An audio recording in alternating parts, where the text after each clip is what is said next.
요즘에 그 저녁 그 주일날 저녁 예배를 이렇게 신청해서 드리나요? 제가 잘 몰라 가지고요. 요즘에 온라인으로 하고 신청하는 사람들은 대면 예배로 가는 거죠? 근데 그게 수가 정해져 있는 거죠? 가정 예배는 없는 걸로 알고 있는데요. 가정 예배로 그냥 드리라고 얼마 동안은. 아, 그런가요? 요즘에 그런가요? 아, 근데 이제 내일부터는 새벽문 축제가 시작되는 거죠. 어, 하여튼 여러모로 어려움이 많은데 저희도 이렇게 코로나가 갑자기 추석 이제 끝나고 나니까 저희 강릉 쪽에 막 이렇게 이 확진자들이 조금씩 나와가지고 학생도 나오고 막 이제 그렇게 돼가지고 하여튼 저희도 나름 긴장을 하고 있습니다. 나름 긴장을 하고 있는데 많이 하여튼 어려운 가운데서 잘 힘내시고, 예.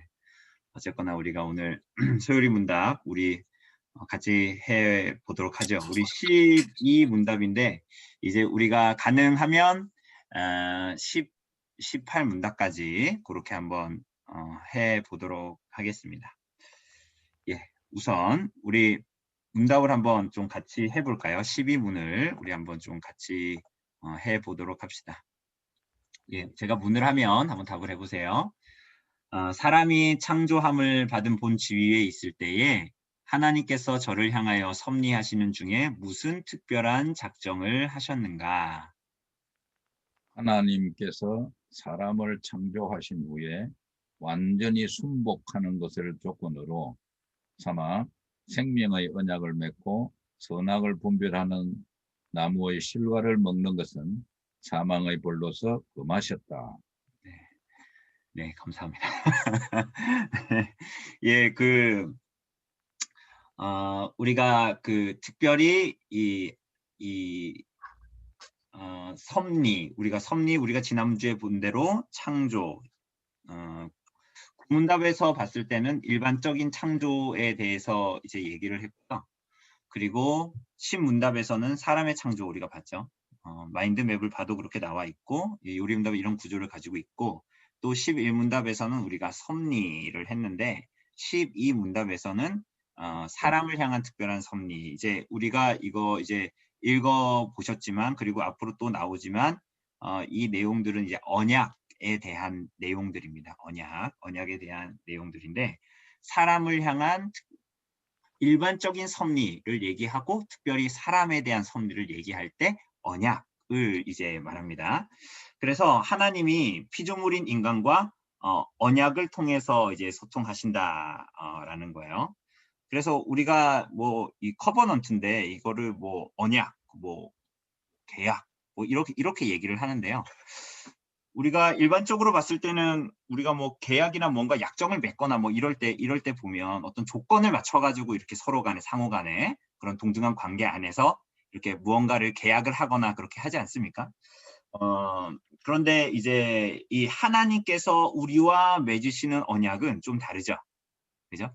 왜 그러죠? 그야말로 하나님은 창조주이시고 우리는 피조물입니다. 근데 우리가 자꾸 성경이나 요리문답에서 언약이라고 얘기하니까 우리는 마치 우리들이 일반적으로 아는 그래서 이거를 약속이라고도 말을 하는데요. 그 약속보다는 성경적인 언어로 언약이라고 말을 하는 게 맞고 그 언약은 하나님 창조주와 피조물 사이의 어떤 언약이라고 볼 수가 있고 그것은 사실은 대등한 관계가 아니죠. 대등한 관계가 당연히 아닌데 그럼에도 불구하고 하나님께서 스스로 낮아지셔서 첫사람 아담과 첫사람 아담을 대표로 해서 인류와 언약을 맺으셨다라는 거예요. 그러니까 이것 자체가 사람을 향한 특별한 섭리 자체가 하나님의 은혜다라고 우리는 볼 수가 있는 것입니다. 그래서 요리문답에 보면 그 언약의 이름이 무슨 언약이라고 나옵니까? 예, 무슨 언약이라고 나와요? 완전한 순종을 조건으로 한 사랑과 무슨 언약을 맺으셨다? 생명의 언약을 맺으셨다. 이렇게 나오죠. 생명의 언약이라고 나옵니다. 왜 생명의 언약이라고 얘기할까요? 왜 생명의 언약이라고 얘기할까요?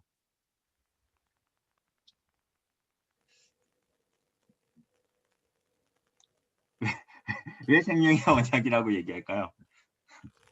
오늘은 누군가 얘기할 때까지 이렇게 기다려 보려고요. 예. 왜 생명의 언약이라고 얘기할까요? 여기 앞에 보면 그대로 나오죠? 예, 완전한 순종을 조건으로 해서 사랑과 생명의 언약을 맺었다고 얘기하는데 완전한 순종을 하면 무엇을 얻는 언약이라고 얘기하는 거예요?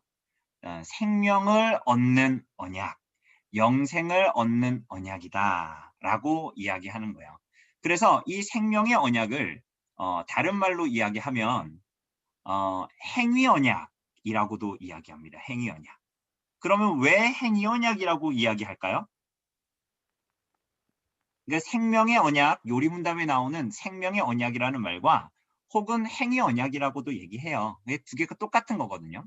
근데 왜 행위 언약이라고 이야기할까요? 요리문답 그 문구에 나오죠. 무엇을 조건으로 하기 때문에 그래요? 완전한 순종을 조건으로 하기 때문에 순종의 행위를 조건으로 하기 때문에 하나님의 뜻에 대한 완전한 순종의 행위를 조건으로 하기 때문에 그 언약을 생명의 언약이라고 하기도 하고 또 뭐라고 얘기한다고요? 예, 행위 언약이다 이렇게 이제 이야기하기도 합니다.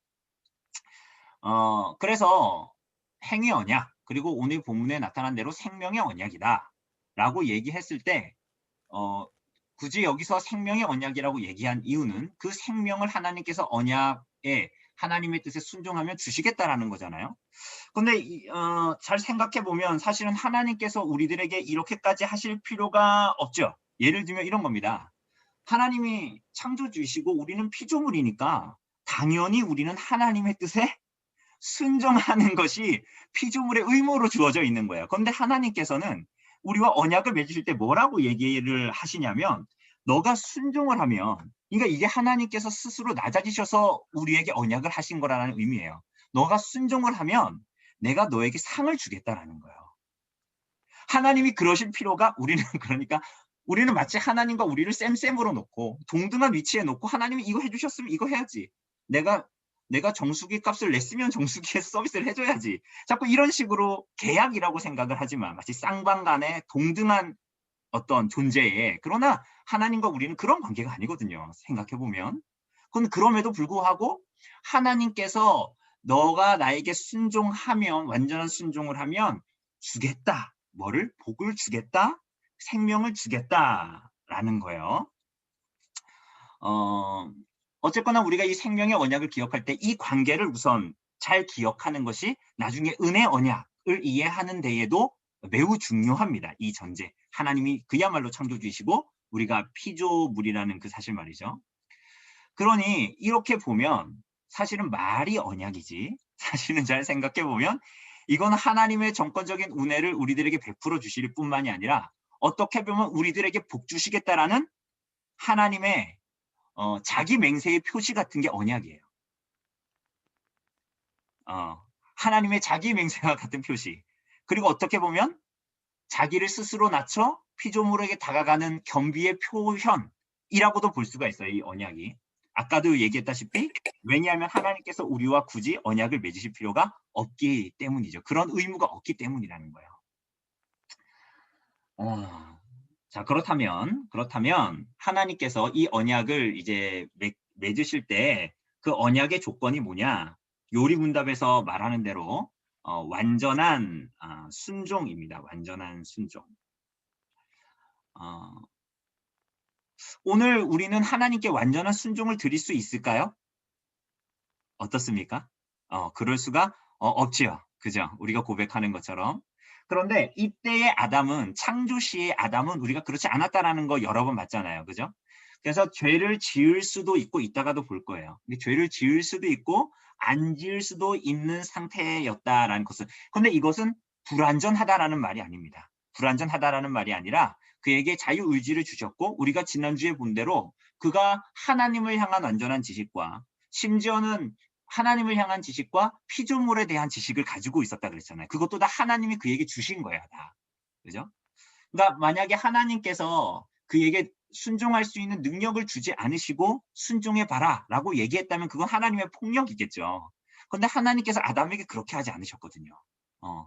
그에게 하나님의 형상으로 그가 지음을 받아 하나님께 순종할 수 있는 힘, 능력, 하나님을 아는 것, 그리고 마음에는 하나님을 온전히 사랑하고 하나님 되심을 사랑하는 마음, 그 안에 있었던 것이죠. 그죠? 그래서 하나님은 그에게 다르게 얘기하면 그 신앙 고백서에서는 6장 2항을 보면 그에게 원의가 있었다, 원의를 주셨다라고 얘기하는데 하나님의 법을 행할 능력을 주셨다라는 거예요. 주셨다라는 건데 사무엘 러더포드 이제 우리 종교개혁사 책 읽으면 특강 종교개혁사 읽으면 가끔 나오는 사무엘 러더포드 목사님이 있습니다. 그러니까 이 종교개혁 당시에 많은 사람들이 요리문답, 많은 지역에서 요리문답을 만들었다 그러지 않았습니까? 근데 특별히 여기에 보면 루더포드 목사님도 요리문답을 만드셨는데요.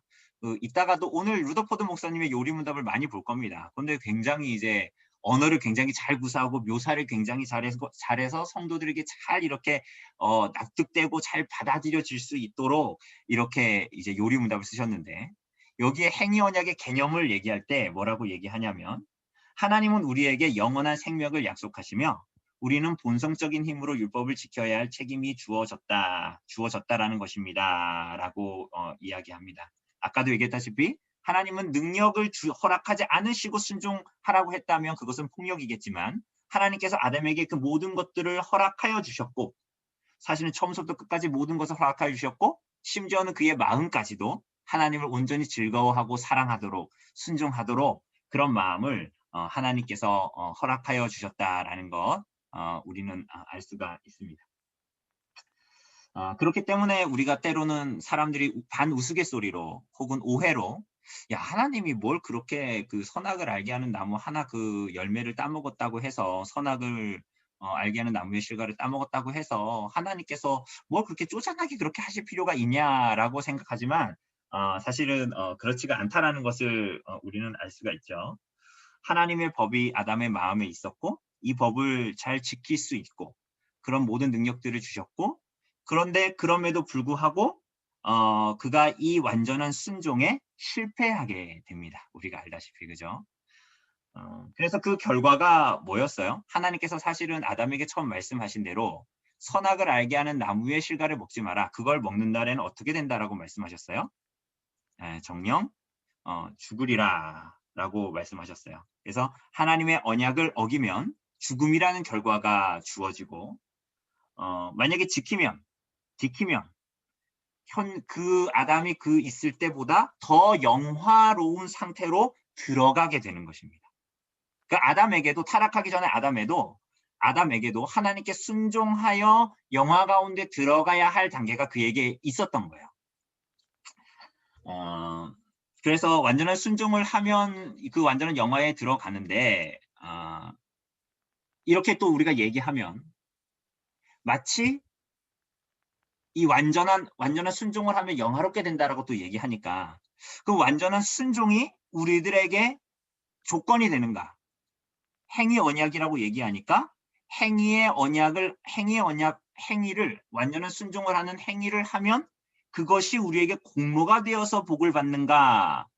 그런 생각이 우리 안에 들잖아요. 그게 조건이었는가? 자꾸 우리가 언약이라는 말도 그렇고 행위 언약이라는 말을 할 때도 그 뉘앙스가 주는 게 우리들이 받아들이기엔 자꾸 그렇거든요. 조건이 되니까 그 조건을 충족시키면 그러면 공로가 돼서 내가 그러면 우리 스스로 하나님께 갈 수 있는가? 뭐 이런 생각이 우리가 자연스럽게 들거든요. 근데 그것이 아니라 여기서 행위 언약 그리고 하나님께서 완전한 순종을 해야 된다는 것은 초두에 말한 대로 피조물의 사실은 당연한 의무라는 거예요. 다시 한번 말씀드리지만 이게 되게 중요합니다.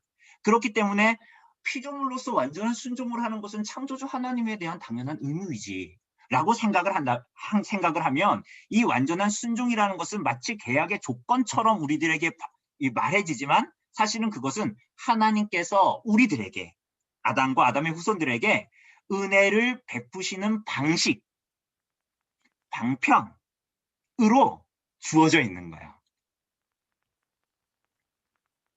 우리가 말을 할 때는 그게 조건이라고 우리가 그걸 달성을 해서 이렇게 가야 된다라고 생각이 들지만 그것을 이미 주신 것 자체가 창조주께서 피조물에게 하나님께서 인간들에게 주셨을 때 그것은 하나님께서 은혜를 베푸시겠다라는 어떤 방식으로서 이 언약이 주어졌다라는 것입니다.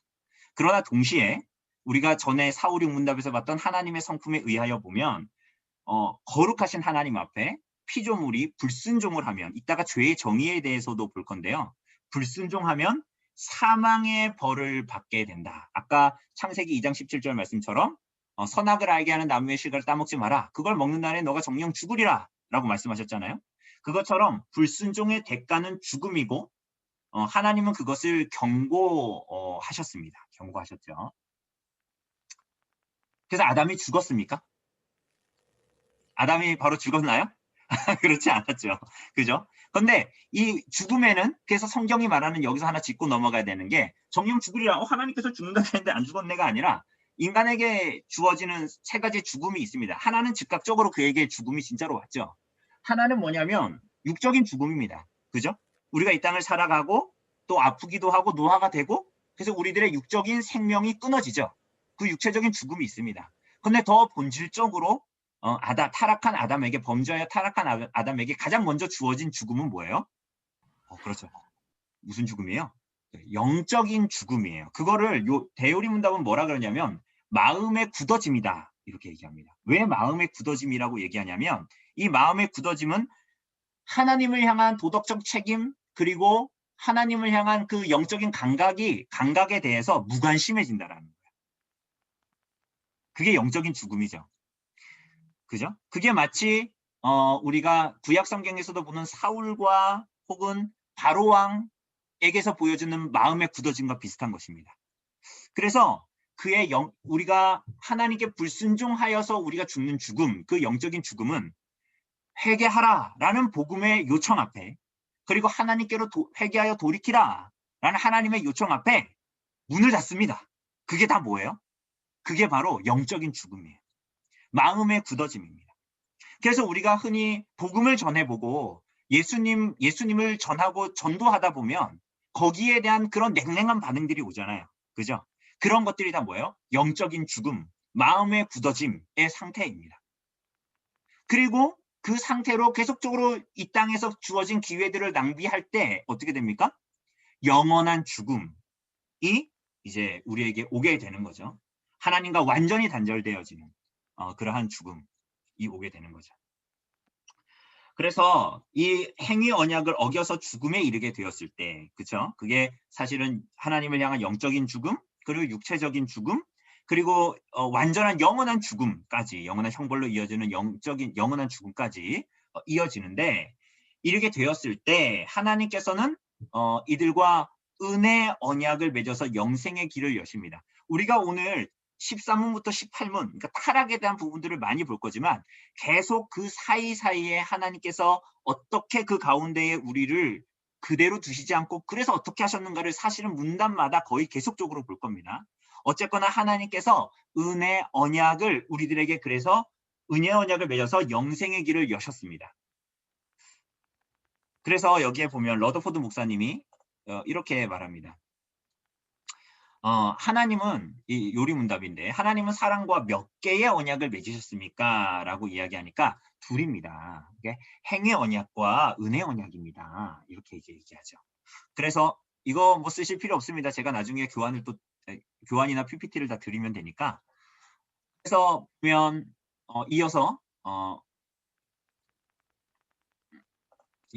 하나님은 그럼 누구와 언약을 맺으셨습니까? 라고 하니까 아담과, 그리고 아담 안에 있는 모든 인류와 맺었습니다. 이렇게 얘기하죠. 이거 이따가 또 볼 겁니다. 아담 안에 있는 모든 인류와, 아담이 그 대표였다라는 거죠. 그러니 백문에서는 그럼 우리가 그 언약을 지킬 수 있습니까? 그러니까 우리를 얘기하는 거예요. 지금 우리. 그러니까 없습니다. 죄인이 아닌 의인은 아무도 없습니다. 이렇게 얘기합니다. 그러니까 101문에서 그렇다면 우리는 정죄 아래 있지 않습니까? 그러니까 뭐라 그래요?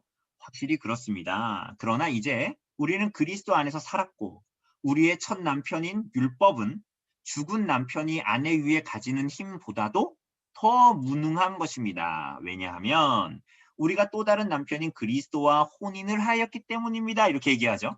그러니까 혼인하였기 때문이라고 얘기하니까 102문에서 혼인계약이라는 게 뭡니까? 그러니까 뭐라 그래요? 그게 바로 그리스도로 말미암아 맺어진 은혜 언약입니다. 이렇게 얘기하는 거예요. 그래서 103문에서 이 언약의 개념은 그럼 대체 뭐죠? 라고 물어보니까 그리스도를 믿는 자마다 영생을 얻는다는 것입니다. 라고 이야기합니다. 그래서 이렇게 아담과 하와가 행위 언약을 지키지 못해서 죽음에 이르렀지만 사실은 본질적으로는 행위 언약은 하나님께서 그들에게 영생을 주시겠다라는 수단으로, 은혜를 주시겠다라는 수단으로 우리들에게 한 것에 지나지 않고, 그래서 특별한 섭리로, 사람을 향한 특별한 섭리로 나타났죠. 근데 그 행위 언약은 은혜 언약으로 이어집니다. 물론 그 사이에 타락도 있고 그 내용들을 이제 볼 거지만 우선 여기서 우리가 한 번 더 짚고 넘어갈 때 이 행위 언약은 은혜 언약으로 이어지게 됩니다.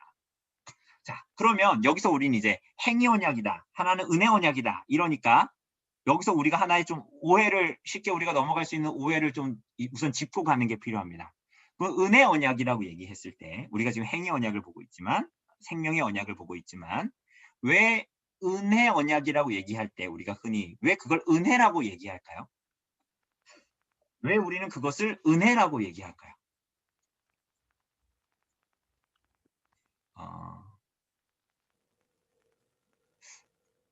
이제 더 이상 하나님은 은혜 언약 아래에 있는, 우리 그리스도로 말미암아 맺어진 은혜 언약 안에 있는 우리들에게는 하나님께서 더 이상 순종을 요구하지 않기 때문에 은혜 언약일까요?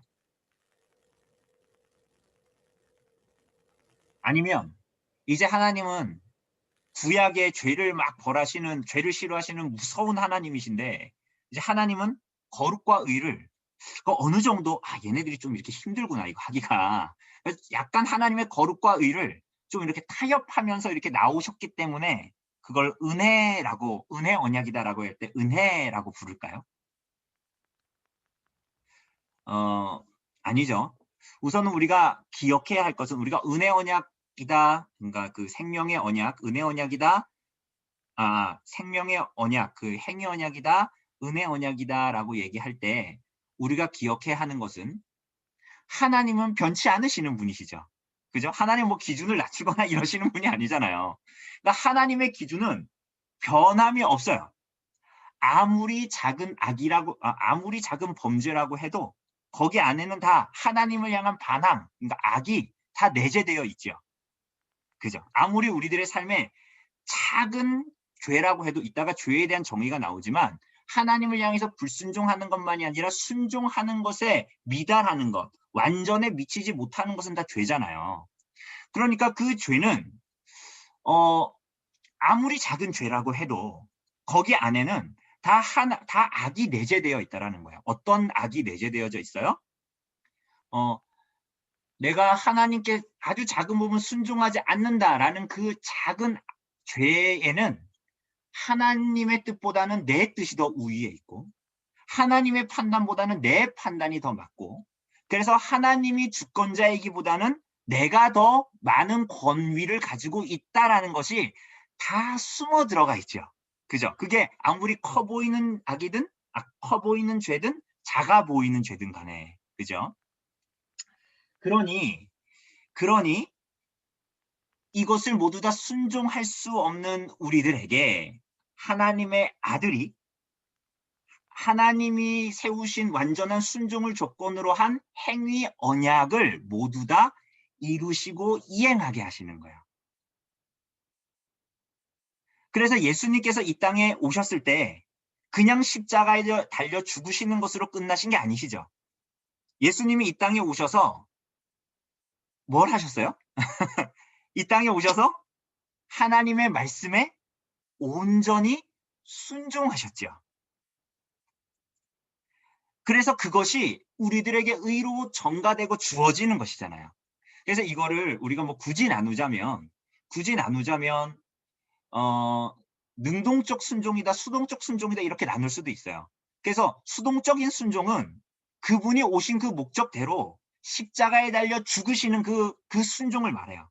그럼 능동적인 순종은 뭐예요?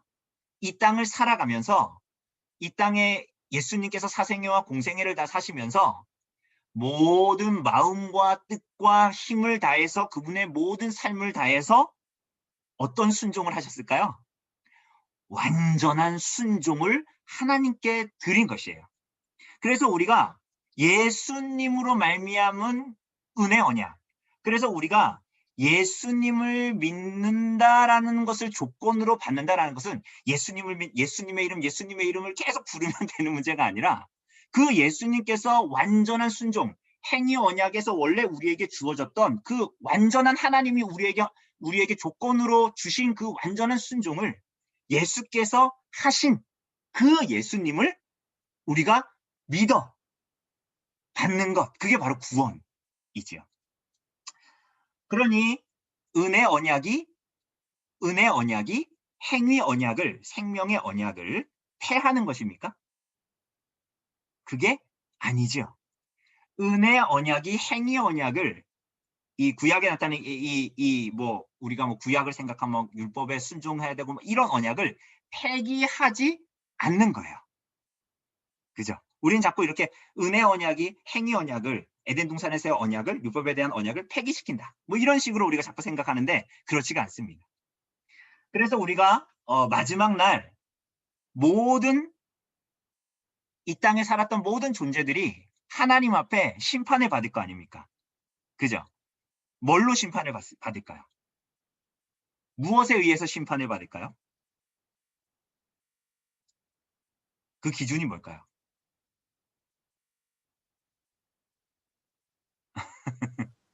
그죠? 네, 말씀하시려고 그러는데 말씀하세요. 네, 율법입니다. 하나님의 율법. 모든 인류가 하나님의 율법 앞에 서게 됩니다. 심판대 앞에 서게 되죠. 그럼 모든 사람들이 하나님의 율법에 의해서 심판을 받는데 거기에는 딱 두 부류만 서 있을 겁니다. 어떤 부류예요? 우리의 행함에 근거해서 율법 앞에 서 있는 자들과 또 반대로는 예수 그리스도의 행함을 근거하여 그 율법 앞에 서 있는 자들, 이렇게 두 부류가 서 있을 겁니다. 그죠?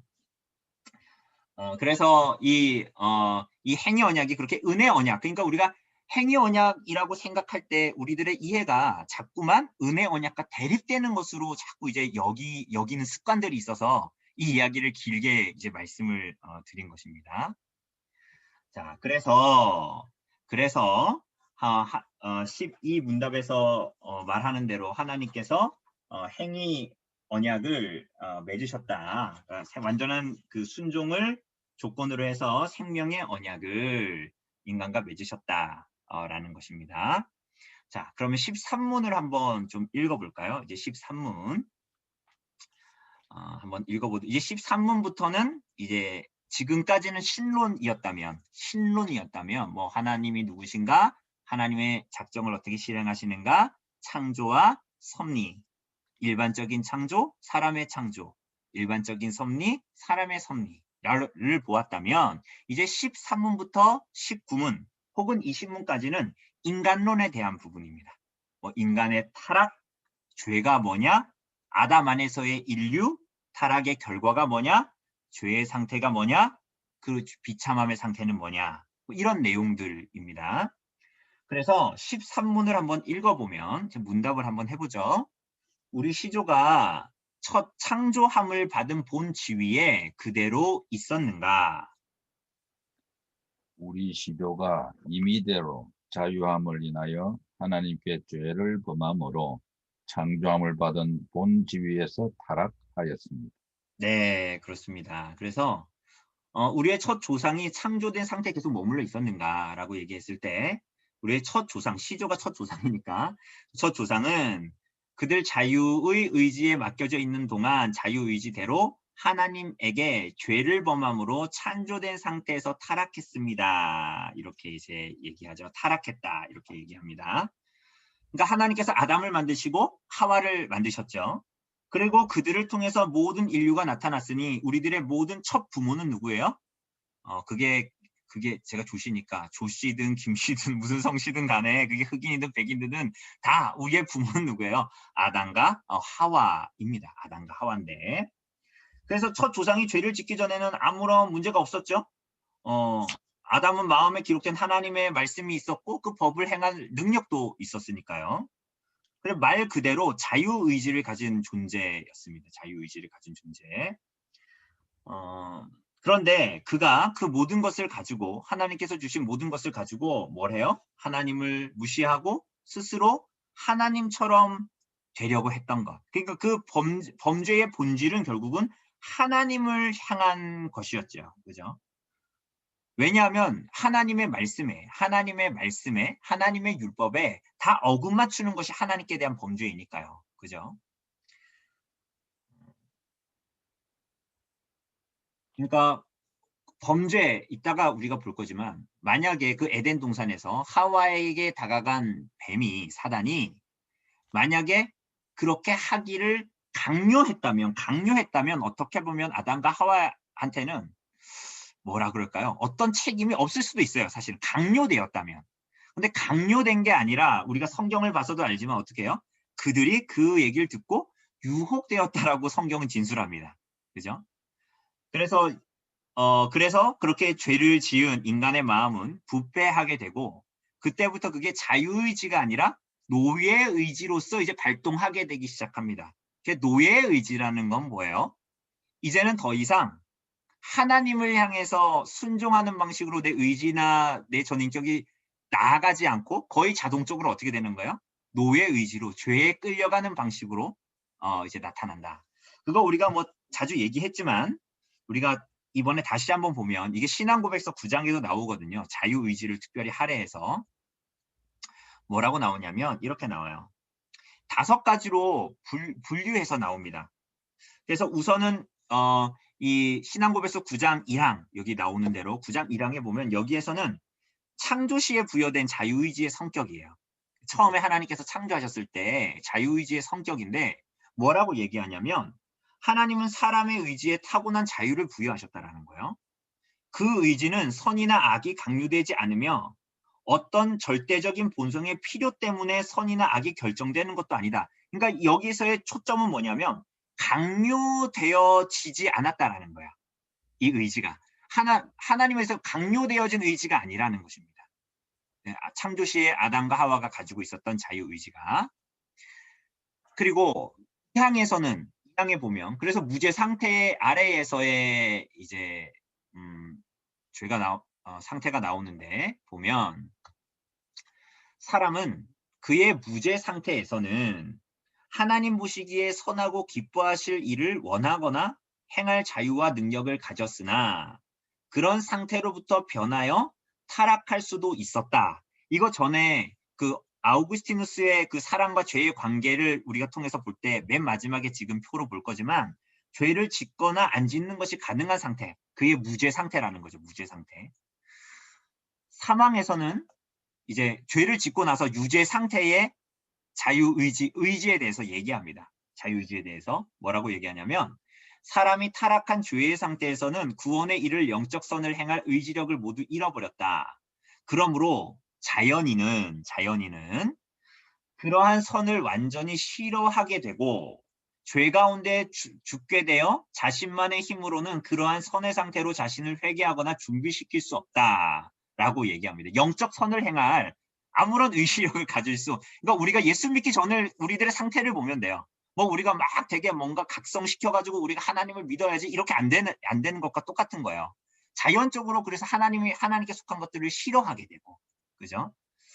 그리고 사항에서는 은혜 상태 아래 거듭난 자들의 상태를 말하는데 하나님은 죄인을 회개시켜서 은혜의 자리로 옮기실 때 하나님이 하셨다라는 거예요. 옮기실 때 그의 본연적인 죄의 결박에서 해방하시고 오직 은혜로만 영적 선을 원하고 행할 수 있도록 하신다. 그러나 그는 남아있는 부패성 때문에 완벽하게 선한 것만을 원하지 않고 악한 것 또한 원한다. 이렇게 얘기합니다. 여러분 그러니 여기에 보면 은혜의 자리로 옮기실 때 본연적인 죄의 결박에서 해방하시고 오직 은혜로만 영적 선을 원하고 행할 수 있도록 하신다. 이렇게 얘기해요. 그래서 시편에도 보면 시편 51편 다윗의 시편 같은데 참으시지만 거기에도 보면 내 안에 선한 마음을 창조하소서라고 얘기하죠. 그죠? 그러면 내가 범죄자들에게 주를 증거하겠습니다라고 얘기합니다. 그러니까 내가 뭘 스스로 각성하겠습니다. 이런 얘기 시편에서도 하지 않죠. 내 안에 정한 마음을 창조해 주십시오. 누가요? 하나님께서. 그죠? 그가 물론 하나님을 믿는 자였지만 이후에도 보겠지만 그가 타락했잖아요. 범죄하여 타락했고 근 1년 동안 회개하지 않았죠. 나단 선지자가 올 때까지. 왜냐하면 여기에서 나와 있는 대로 그가 은혜의 상태에 있지만 남아있는 부패성 때문에 그가 아무리 걸출한 인물이라고 해도 남아있는 부패성 때문에 완벽하게 선한 것만을 원하지 않고 악한 것 또한 원한다. 이렇게 얘기하죠. 그러니 어떤 사람들이 얘기하는 이 땅에서의 완전 성화, 사실은 그것은 성경을 비추어 보면 사실은 불가능한 것이라는 것을 우리가 인정할 수밖에 없습니다. 우리 자신을 봐도 그렇고요. 그래서 우리가 이 웨스트민스터 신앙고백서 9장에 나오는 이 자유의지 혹은 이 13문부터 19문에 나오는 인간의 타락만 보면 우리는 되게 걸출한 인물들이 갑자기 타락한다. 막 이런 거에 막 마음이 좌지우지되고 야, 저 사람이 그럴 줄 몰랐네. 야, 저 교회 다니는 사람이 저럴 줄 몰랐네. 그렇게 경건해 보였는데 야, 저 사람 되게 존경받는 직업을 가진 그런 인물이었는데 저 사람이 그럴 줄 몰랐네. 아, 내가 정말 마음에 실망했다. 아, 교회 가지 말아야지. 실족해야지. 이런 일이 있을 수가 없는 거예요. 왜냐하면 성경은 그 사람이 돈을 많이 가졌다고 인품이 되게 뛰어나 보인다고 경건하게 교회 생활 잘한다고 해서 그 사람은 범죄하지 않을 거다. 이런 얘기를 한 적이 없어요.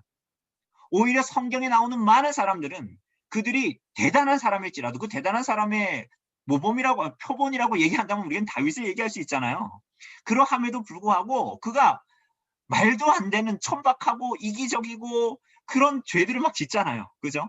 막 우리아를 막 전선에 내보내서 완전히 그냥 죽여버리고 1년 동안 회개하지도 않으면서 1년 동안 그가 왕으로서 뭐 했을까요? 교회 갔을까요? 안 갔을까요? 교회 갔죠. 예배 드렸어요. 제사도 드렸단 말이에요. 그러면서도 그의 마음이 하나님을 향해서 상한 심령이 아닌 거야. 그러면서도 종교행위 다 할 수 있다니까요. 그러니까 우리들의 마음도 잘 지켜봐야 돼요. 여러분들 안 그렇지만 화요일 날 이렇게 저녁에 가족들하고 지내고 이렇게 날도 선선한데 아무리 코로나라 해도 나가서 콧바람 쐬고 그렇게 지낼 수 있는데 여러분들 이렇게 와 있어서 난 정말 열심히 있어. 나는 정말 이렇게 하나님의 말씀을 사랑해 하지만 여러분 그게 여러분과 저에게 어떤 기대를 주어서는 절대로 안 돼요. 여러분과 저는 그런 존재가 아닙니다. 거듭나고 나서도 그런 존재가 아닙니다. 여러분 혹시 그 존 버년의 철로역정 보셨는지 모르겠지만 애니메이션으로도 나왔거든요. 그가 크리스찬이 죄의 굴레가 팍 떨어지고 나서 이제 그때부터 천국 가지 않았어요. 그때부터 온갖 하나님께로 가는 여정에 온갖 많은 일들이 있었죠. 그죠? 자신의 연약함 때문에 이리 뒹구고 저리 빠지고 막 이런 일들이 경험하고 마지막에는 어떻게 돼요? 그 바다로 풍덩 들어가는데 그가 막 이제 나는 예수님 믿기 때문에 나는 정말 대단해. 나는 이제 하나님 나라 이렇게 가는 거야. 이렇게 하지 않죠. 어떻게 해요? 마지막에 막 사탄이 쫓아오잖아요. 그 물속에서. 기억나십니까? 그런데 그 가운데에 이렇게 마지막에 막 그 크리스찬이 막 두려워 떨어요. 그 가운데서도. 그런데 거기에 그 바닷물 가운데서도 막 심연에 막 되게 두려운 그 바닷물 가운데서 갑자기 빨간 핏물이 촥 지나가죠. 그게 뭐예요? 예수 그리스도의 공로로 말미암아 크리스찬이 천국에 간다라는 것을 그대로 보여주는 거야. 그때 우리가 야 이제 나는 됐어. 완전 성화가 됐어. 하나님 나라에 난 나 같은 사람이 가야 돼. 이렇게 한다고 거기서도 말하지 않은 존 버년이 아주 통찰력 있게 그것을 얘기한 거거든요. 죽는 순간까지 우리는 그리스도의 공로만을 의지하는 그래서 그분께서 주시는 은혜가 있어야 오늘도 살아갈 수 있고 내일도 살아갈 수 있는 하나님 앞에 죽는 날까지 하나님만 의지해서 그리스도의 은혜만 의지하여 살아갈 수 있는 존재로 있다라는 거예요. 그게 우리들의 상태만 봐도 잘 알 수 있습니다. 은혜의 상태 아래에서도 우리는 여전히 부패성을 가지고 있다. 마치 꾸정물을 딱 퍼와가지고 가만히 놔두면은 찌꺼기가 다 가라앉아서 위에 물 보면은 되게 투명해 보이고 마실 수 있을 것 같잖아요. 근데 조금만 휘저으면 어때요? 그 아래 가라앉았던 모든 찌꺼기들이 다 일어나서 그 물의 실체가 뭐였는지 다 드러나죠? 그와 같습니다. 그리스도로 말미암아 은혜로 구원받은 사람들이 누구도 자기를 자랑할 수 없죠. 그거는 목사도 마찬가지고 장로도 마찬가지고 권사도 마찬가지고 집사도 마찬가지예요. 모든 사람들이 다 하나님 앞에서의 그런 겸비함을 가지고 하나님께 반응하며 응답해야 되겠죠. 그래서 우리는 마지막에 5항을 보면 이렇게 나와요. 사람의 의지는 영화롭게 된 상태에서만 완벽하게 그리고 변함없이 선한 것만을 원하는 자유를 누리게 된다. 이게 영광의 상태입니다. 영광의 상태. 그죠? 영화롭게 된 상태. 그래서 일문답에서 인간의 목적이 하나님을 영화롭게 하고 즐거워하는 것이라고 얘기하지만 그렇게 되지 않는 우리들의 인생을 살아가도 마지막에 38문에서 우리가 죽은 후에 그리스도로 말미암아 얻는 유익을 통해서 우리가 봤을 때 우리는 완전히 하나님을 누리게 되고 완전히 하나님을 즐거워하게 되고 변함없이 선한 것만을 완벽하게 누리는 자유를 경험하게 된다고 그렇게 얘기하죠. 그게 이제 이런 내용들을 얘기하는 것입니다. 그래서 이것을 정리한 것이 요새 아우구스티누스도 다 얘기했죠. 교부들도 다 얘기했습니다. 그래서 타락 전에, 타락 후에 거듭난 영화된 죄를 짓거나 안 짓는 것이 가능하고 그리고 죄를 안 짓는 것이 불가능하고 이제 죄를 안 짓는 것이 가능해졌고 죄를 짓는 것이 불가능한 상태. 이렇게 인간의 상태를 이렇게 나누었다라는 것을 볼 수가 있습니다. 자, 그래서 앞에서 본 대로 하나님은 사람의 완전한 순종을 조건으로 해서 행위 언약을 맺으셨습니다. 하나님께서 그에게 모든 뛰어난 은사들과 모든 것 다 주셨다 그랬습니다. 그죠? 그러니까 하나님께서 폭력을 행사하신 것도 아닙니다. 그런데 그들은 악하고 오히려 해로운 일에 그것을 사용하고 오히려 하나님을 인정하지 않고 하나님의 말씀을 어기고 타락하게 됩니다. 자, 그러면 우리는 여기서 이제 항상 의문이 듭니다. 무슨 의문이 들어요? 저 같은 사람은 그냥 그래 맞아 난 이거 받아들이겠어 이렇게 얘기하지만 사실은 우리 성도님들은 생각해 봤을 때 그게 마음이 편치 않죠. 왜냐하면 어떻게 하나님께서 완전한 그죠? 하나님을 향해서 그렇게 하나님을 알고 하나님께 순종할 수 있는 능력도 주셨고 선하게 창조하시고 선한 성향을 하나님께서 주시고 원의를 그에게 주셨음에도 불구하고 어떻게 악함을 선택할 수 있는가? 이런 의문은 우리들에게 항상 남잖아요. 그죠? 그래서 어떻게 무엇이 대체 하나님께 순종하고자 하는 그의 성향을 바꾸어 놓을 수 있는 굉장한 영향력이 대체 뭔가? 이런 생각을 왜냐면 지금 우리와의 상태가 다르니까. 이런 생각을 이제 자꾸만 하게 되지 않습니까? 근데 이건 사실은, 신비로운 일입니다. 성경이 거기에 대해서 어째서 이렇다라는 식으로 말을 하지 않습니다. 우리가 뭐 작정과 섭리를 앞에서도 통해서 보았다시피. 근데 성경의 선포는 뭐냐면 이 5가지 정도를 대충 얘기하는 것 같아요. 성경의 선포는 인류를 창조하셨을 때 죄 있는 존재로 인간을 창조하지 않으셨다. 그리고 죄는 외부적으로 사탄의 유혹으로 말미암아 그들에게 침투하였다. 인류에게. 사탄은 그 자체로는 죄악적이지 않은 하와의 욕구에 호소했고 왜냐하면 뭔가를 먹거나 이런 것 자체는 그 욕구는 죄된 게 아니잖아요. 그죠? 그런데 죄악적이지 않은 하와의 욕구에 호소했고 하와는 불순종하여 범죄했다.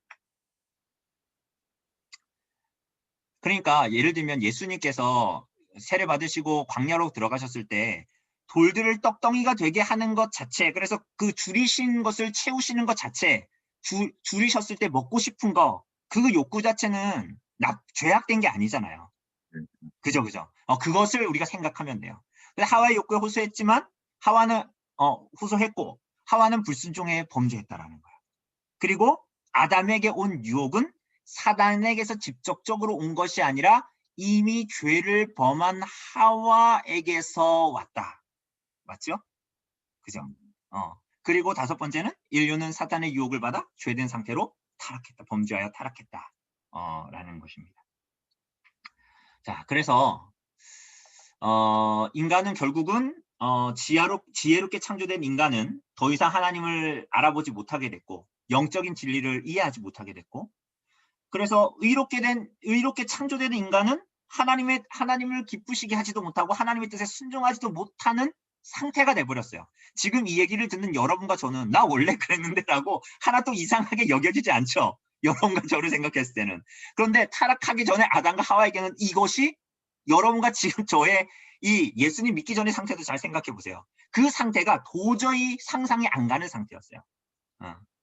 그런데 반대로 지혜롭게 창조된 인간은 더 이상 하나님을 알아보지 못하고 영적인 진리를 이해하지 못하게 됐습니다. 아담과 하와는. 그리고 하나님을 기쁘시게 하는 일도 하지 못하게 됐고 마음으로도 하나님을 향해서 온전히 사랑하고 선한 마음을 갖지 못하게 됐어요. 이따가 보겠지만 그게 얼마나 죄된 상태와 비참한 상태인가를 우리가 알게 됩니다. 그래서 우리는 하나님을 대적하고 하나님보다 다른 피조물들이나 자기 자신을 더 사랑하게 됩니다. 그게 이제 죄인의 상태. 그리고 타락한 인간은 그래서 내 자유로 내가 살 거야 라고 생각을 하지만 사실은 죄 짓는 것조차도 통제하지 못하는 노예의 의지를 가진 상태가 됩니다. 그러니까 우리는 내 의지대로 할게, 내 마음대로 할게 라고 하지만 이 우리들의 의지는 하나님을 향해서 온전히 나아가는 것으로 이제 더 이상 못 가고, 우리는 내 마음대로 할게라고 하지만 우리는 무엇을 향해서 가는 거야? 하나님을 반하는, 죄를 향해서 가는 선택만을 자꾸 해요. 그리고 그것은 내 선택이라고 생각하지만 사실은 그 의지는 사실은 노예의 의지와 같아서 하나님과 반하는, 죄에 끌려가는 상태의 의지만을 일향 갖게 됩니다. 일향 하나님을 향해서 갖게 되는 것이 아니라 일향 죄를 향해서 갖는 인생을 살아가게 됩니다. 자, 이어서 14문답을 보죠. 14문답을 보면 문답을 한번 해볼까요? 죄가 무엇인가?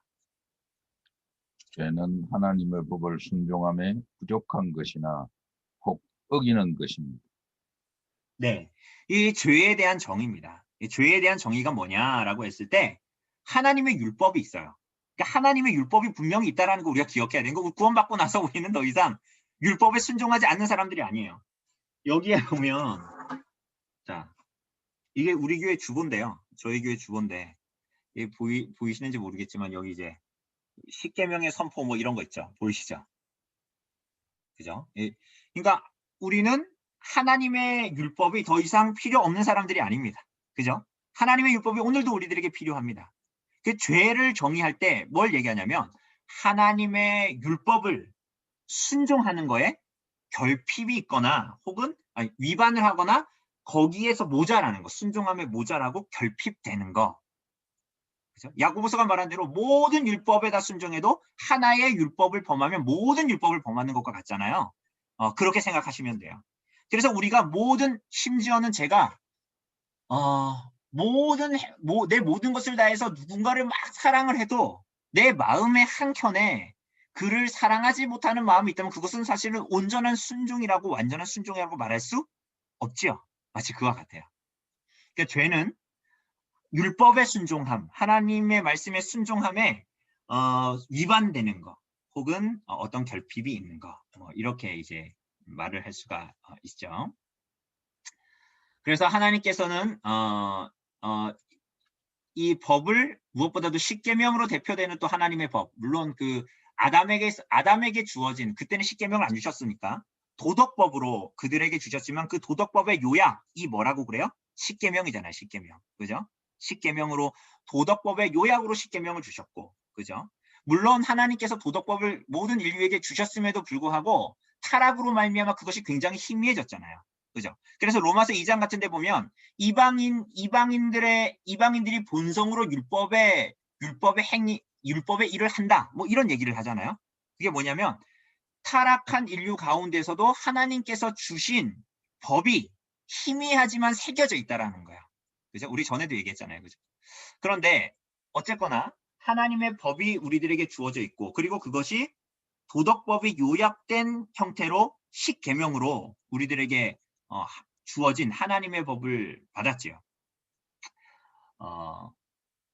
그리고 그것을 1차적으로 받은 사람들은 아브라함의 혈통적인 후손들, 그러니까 유대인들이죠. 이스라엘 백성들인데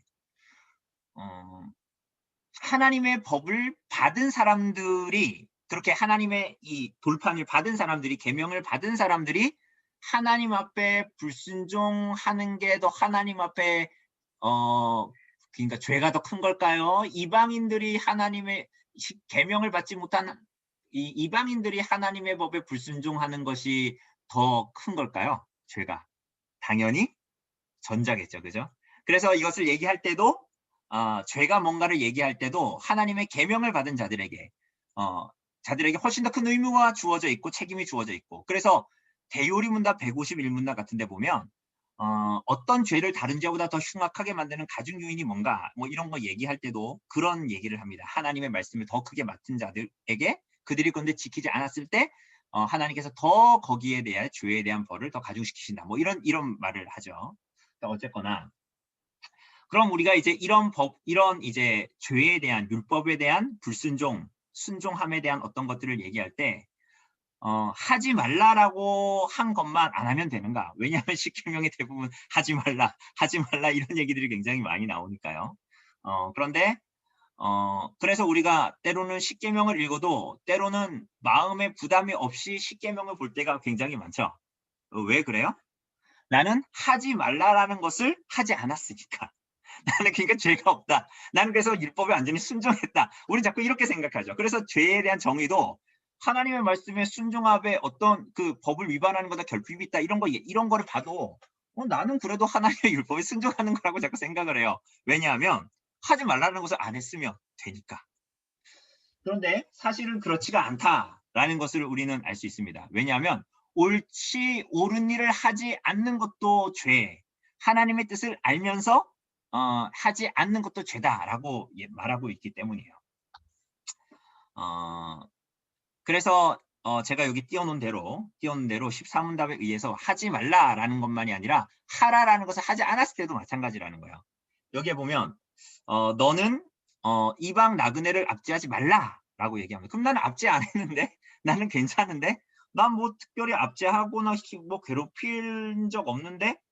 라고 얘기하지만 신명기에 나온 대로 너희는 나그네를 사랑하라. 전에 너희도 애굽 땅에서 나그네 되었습니다라는 이 말씀처럼 내가 적극적으로 사랑하지 않으면 내가 그러니까 적극적으로 가난한 자를 압제하지 않았어.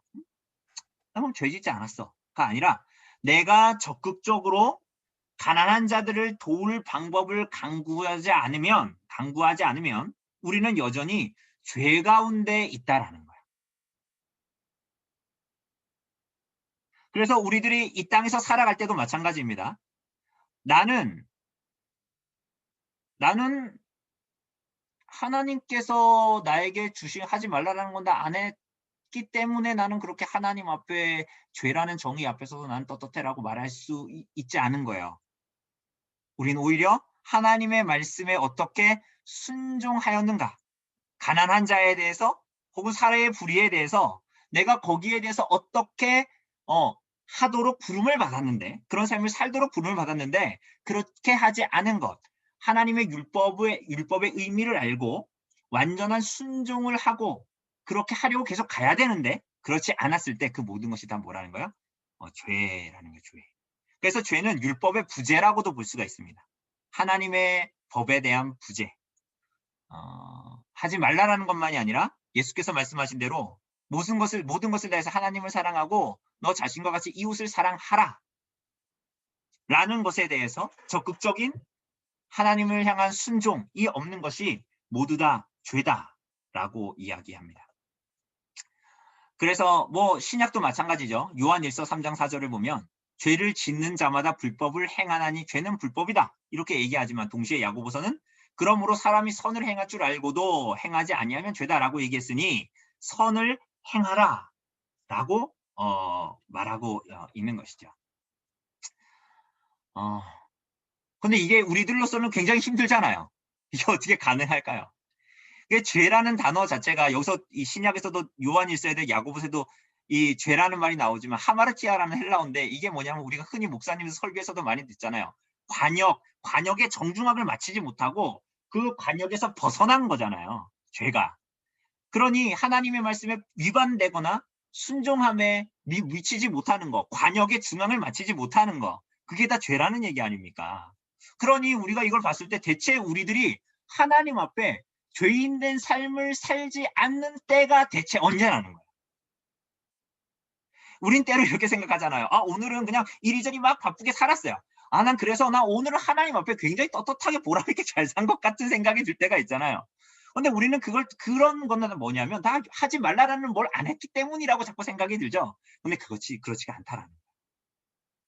그러니 우리들의 존재로서 무언가 타락한 이후에 범죄에 타락한 이후에 우리는 하나님 앞에 완전한 순종을 들여 공로로 하나님 앞에 갈 수 있는 싹수가 없어져 버린 사람들이에요. 우리는 이미 존재적으로.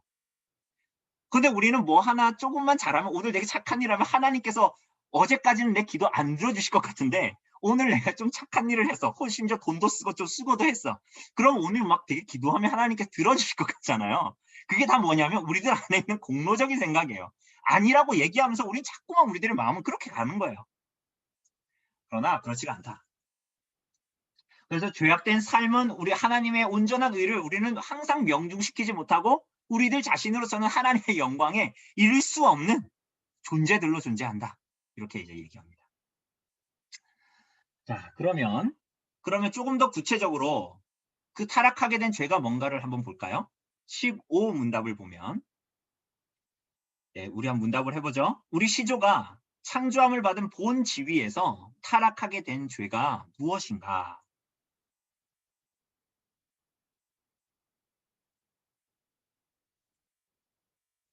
네, 타락하게 된 죄는 우리가 아는 대로 금하신 실과를 먹은 것입니다. 그죠? 금지된 실과를 먹은 것. 그래서 우리가 어떤 한 행위라기보다는 그의 말씀에 대한 불신, 말씀에 대한 하나님의 말씀에 대한 불신뿐만이 아니라 불순종. 그래서 우리가 가끔 들은 대로 하나님께서 아담에게 먹으면 죽으리라는 말보다는 사탄의 말, 먹어도 죽지 아니하리라 라는 말을 더 붙들고 하나님의 말씀을 의도적으로 어겨서 하나님과의 관계가 깨어지게 만들게 된 거죠. 깨어지게 된 거죠. 그죠? 근데 이 싸움은 그냥 에덴 동산에서만 있는 싸움이 아니라 이게 굉장히 핵심적인 일이었지만 오늘 우리들에게도 동일하게 있죠. 어떻게 있죠? 마치 하와에게는 이랬죠. 너 하나님이 이리저리하게 말씀하셨니? 이렇게 물었잖아요. 뱀이. 예수님이 아까도 말씀드린 대로 세례받으시고 광야로 들어가셨을 때 사탄이 한 말이 대체 뭡니까? 이런 거잖아요. 하나님의 아들이거든. 뭐 이런 얘기 자꾸 하잖아요. 너 하나님의 아들이 이런 대접 받아도 되겠니? 이런 취급 받아도 되겠니? 뭐 이런 얘기를 하는 거거든요. 오늘 우리들에게 어때요? 우리들에게도 사실은 이런 시험들은 다 마찬가지예요. 에덴 동산에서의 시험은. 하나님이 이러저러하게 말씀하셨니?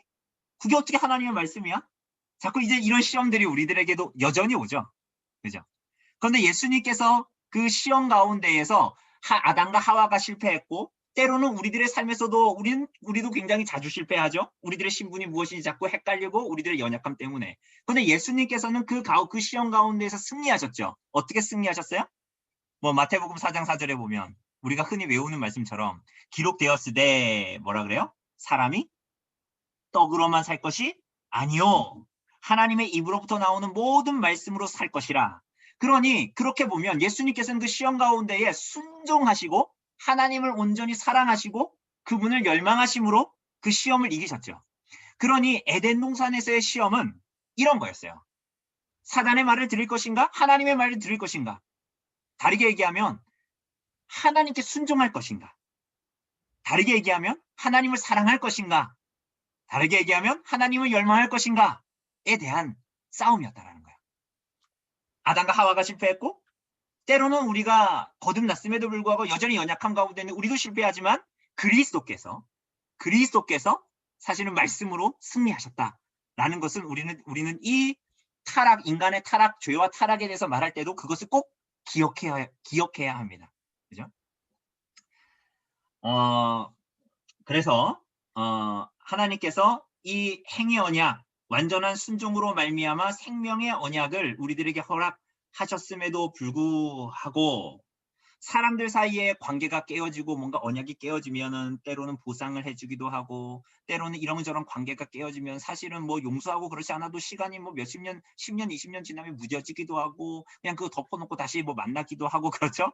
그러나 하나님과 우리와의 관계는 그렇지가 않죠. 하나님이 창조주이시고 우리는 피조물이고 그래서 우리가 무엇인가 회복의 길을 찾을 수 있는 길은 우리에게 없고 그래서 하나님께서 회복의 길을 열어주시지 않으면 우리에겐 아무런 답도 소망도 없는 존재로 그 에덴 동산에서의 그 실과 금하신 실과를 먹은 그 사건 타락하게 된 죄가 우리들에게 있게 된 것입니다.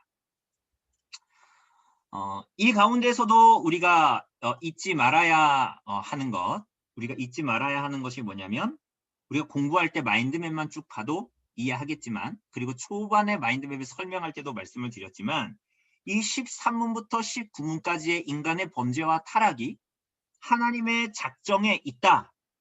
그죠? 하나님의 뜻에는, 하나님의 뜻을 이루면은 만약이나 우연은 없다라고 말씀을 드렸습니다. 그죠? 그래서 우리가 이 13문부터 19문까지의 인간의 범죄와 타락을 생각할 때도 하나님의 속성과 하나님의 일하심 안에서 생각해야 합니다. 하나님은 무한하시고 불변하시고 영원하신 분이십니다. 그죠? 근데 하나님께서 그분의 그 작정을 이루실 때에도 하나님의 무한하시고 불변하시고 영원하신 속성 안에서 모든 일들을 이루십니다. 그러니 지금 13문부터 19문에 나타나는 인간의 타락은 초반에도 말씀드렸다시피 하나님의 원래의 뜻이 계획이 틀어지거나 하나님이 모르셨다거나 막 플랜 B를 가동하신 것이 아니라는 거예요. 은혜 언약도 그렇습니다. 그러니까 이런 말 또 하면 우리가 마음이 어려워지는 거예요. 또 그래서 사무엘 러더포드 목사님이 이 섭리에 대한 그리고 이 죄에 대한 부분들을 얘기할 때 이렇게 말했어요. 자, 보면 쭉 명문답을 볼 겁니다. 쭉 보세요. 섭리의 세 번째 일은 무엇입니까? 섭리에 대해서 설명을 하면서 이 얘기를 해요. 섭리의 세 번째 일은 무엇입니까? 영원하신 지혜와 권능으로 모든 것들을 심지어는 죄까지도 하나님의 영광에 이르도록 지도하시는 것입니다. 그러니까 62문에서 하나님께서는 죄 짓는 다른 손을 가지고 계십니까? 굉장히 도전적인 얘기죠. 사무엘 러더포드 목사님이 우리들의 이 질문을 아는 거예요. 이 죄인들의 막 하나님을 향해서 도전하고 싶은 막 불만인 마음을 막 표현하는 거예요. 러더포드 목사님이. 죄 짓는 다른 손을 그럼 갖고 계신 것입니까? 심지어 죄까지도 하나님의 영광에 이르도록 지도하셨다고 하니까. 하나님은 죄를 범하는 사람들을 괴로워하십니다. 괴로워하시며 죄를 벌하시고 죄를 하나님의 영광에 이르도록 지도하십니다. 그러나 죄를 허용하시거나 사랑하시거나 명하시지는 않습니다. 그러니까 여기서 허용이라는 단어는 우리가 지난 시간에 허용했다라는 단어하고는 좀 다른 의미입니다. 이 허용은 여기서 하나님 허용하셨다는 거 괜찮아 그렇게 해도 돼 이렇게 하셨다라는 게 아니에요. 하나님이. 이 러더포드 목사님이 지금 말하고 있는 허용이라는 단어는. 그래서 64문답에서 이렇게 묻습니다. 마음을 강팍하게 하심에 있어서 강팍하게 사람이 이제 하니까 마음을 강팍하게 하심에 있어서 하나님께서 물끄러미 바라보시고 사람들이 죄된 사람들이 강팍하게 되도록 내버려 두시는 것 외에 하시는 게 아무것도 없습니까? 그들의 마음을 강팍하게 하는 하나님이지 않습니까? 이 질문한 사람이 하나님의 절대 주권을 굉장히 믿는 사람 같아요. 그런데 그러면서 사실은 그거를 비꼬면서 그거 강팍하게 하시는 거 하나님 아니야. 자꾸만 죄의 조성자로 이제 몰고 가려고 하는 거예요. 이 질문하는 사람들은. 러더포드 목사님이 그 사람들의 심중을 알고 이제 대답을 하는 거예요. 뭐라고 얘기합니까? 예, 바라보실 뿐만이 아니라 바라보시지만 하나님의 섭리는 통치자요 심판자로서 일하시고 움직이십니다. 라고 얘기합니다. 그러면서 65문답에 아주 재미있는 말을 합니다. 하나님이 죄 가운데 일하신다면 어떻게 죄로부터 자유로울 수 있을까요? 하나님이 죄 가운데서 정말 이렇게 섭리하신다면 하나님이 죄 가운데 자유로울 수 있을까요? 이런 얘기를 붙여. 이것도 굉장히 도전적인 얘기입니다. 그런데 여기서 뭐라 그래요? 아주 재밌는 얘기를 해요. 하나님은 뱀을 만지셔도 물리시지 아니하시고 훌륭한 화가처럼 검은 선으로 이미지를 그리나 흰 선이 더욱 아름답게 나타나도록 하십니다. 의사가 독초에서 좋은 기름을 축출하는 것과 같고 음악가가 잘못 조율된 하프에서 유쾌한 소리를 내는 것과 같습니다. 정확히 하나님은 사람들의 마음을 강팍하게 하심에 있어 공정하고 그리고 거룩하게 심판의 일을 하십니다. 이렇게 얘기합니다. 그러니까 러더포드는 그 모든 것들이 신비에 있다라는 것을 분명히 이제 인식하고 알지만 그렇다고 하나님은 죄의 조성자가 아니요. 하나님은 오히려 인간이 아니고 인생이 아니신지라 하나님께서는 뱀을 만져도 물리시지 아니하시고 하나님께서는 오히려 이 모든 것을 통해서 오히려 잘못 조율되어진 이 세상 가운데에서도 하나님의 뜻을 분명히 이루시고 하나님의 영광을 나타내시는 분이시다.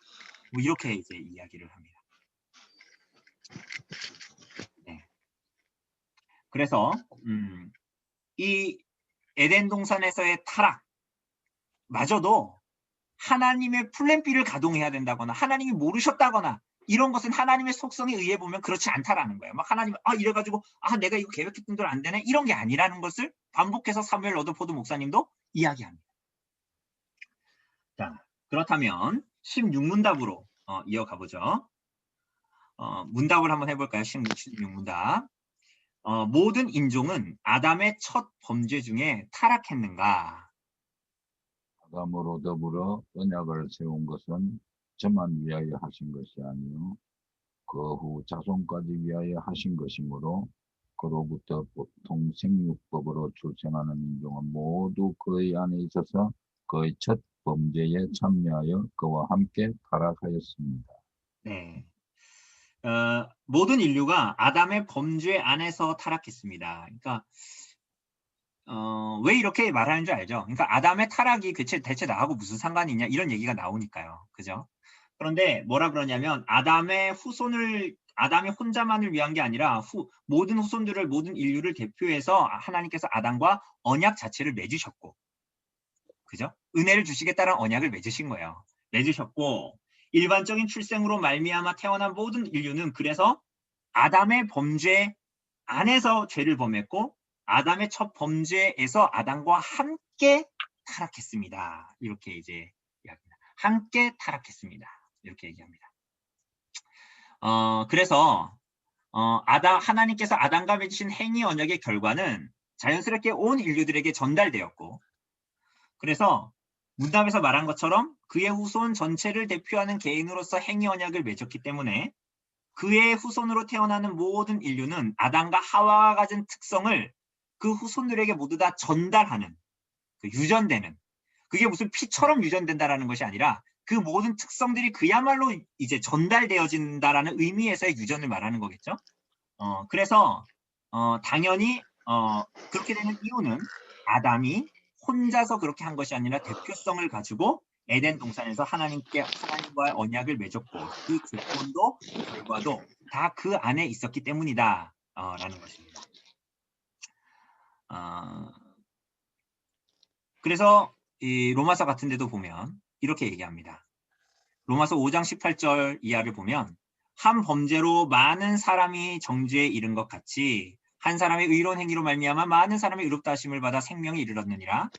한 사람이 순종하지 아니함으로 많은 사람이 죄인 된 것 같이 한 사람이 순종하심으로 많은 사람이 의인이 되리라 라고 말합니다. 그러니까 아담의 범죄에 같이 참여하여 타락한 한 사람의 범죄로 모든 사람이 정죄에 이른 것, 그 정가를 받지 아니하면 우리는 그리스도의 정가도 우리는 사실은 받을 수 없다라는 것을 로마서는 이야기하고 있고 그리고 히브리서도 이런 비슷한 얘기를 하죠. 또한 10분의 1을 받는 레위도 아브라함으로 말미암아 10분의 1을 바쳤다라고 할 수 있다.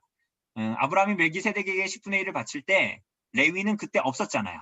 그죠? 레위는 없었음에도 불구하고 아브라함으로 말미암아 아브라함의 허리에 있었다라고 말할 수 있기 때문에 레위도 그때 없었지만 아브라함으로 말미암아 멜기세덱에게 드린 것과 동일하다.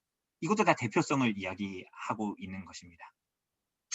그래서 이 아담의 타락으로 말미암은 이 모든 것들을 일반적인 출생으로 보통의 출생으로 아빠의 정자와 엄마의 난자를 수정을 통해서 아이가 태어난 모든 인류 어머니의 모태로부터 태어난 모든 사람들은 다 이러한 죄의 정가를 받아 나타난다.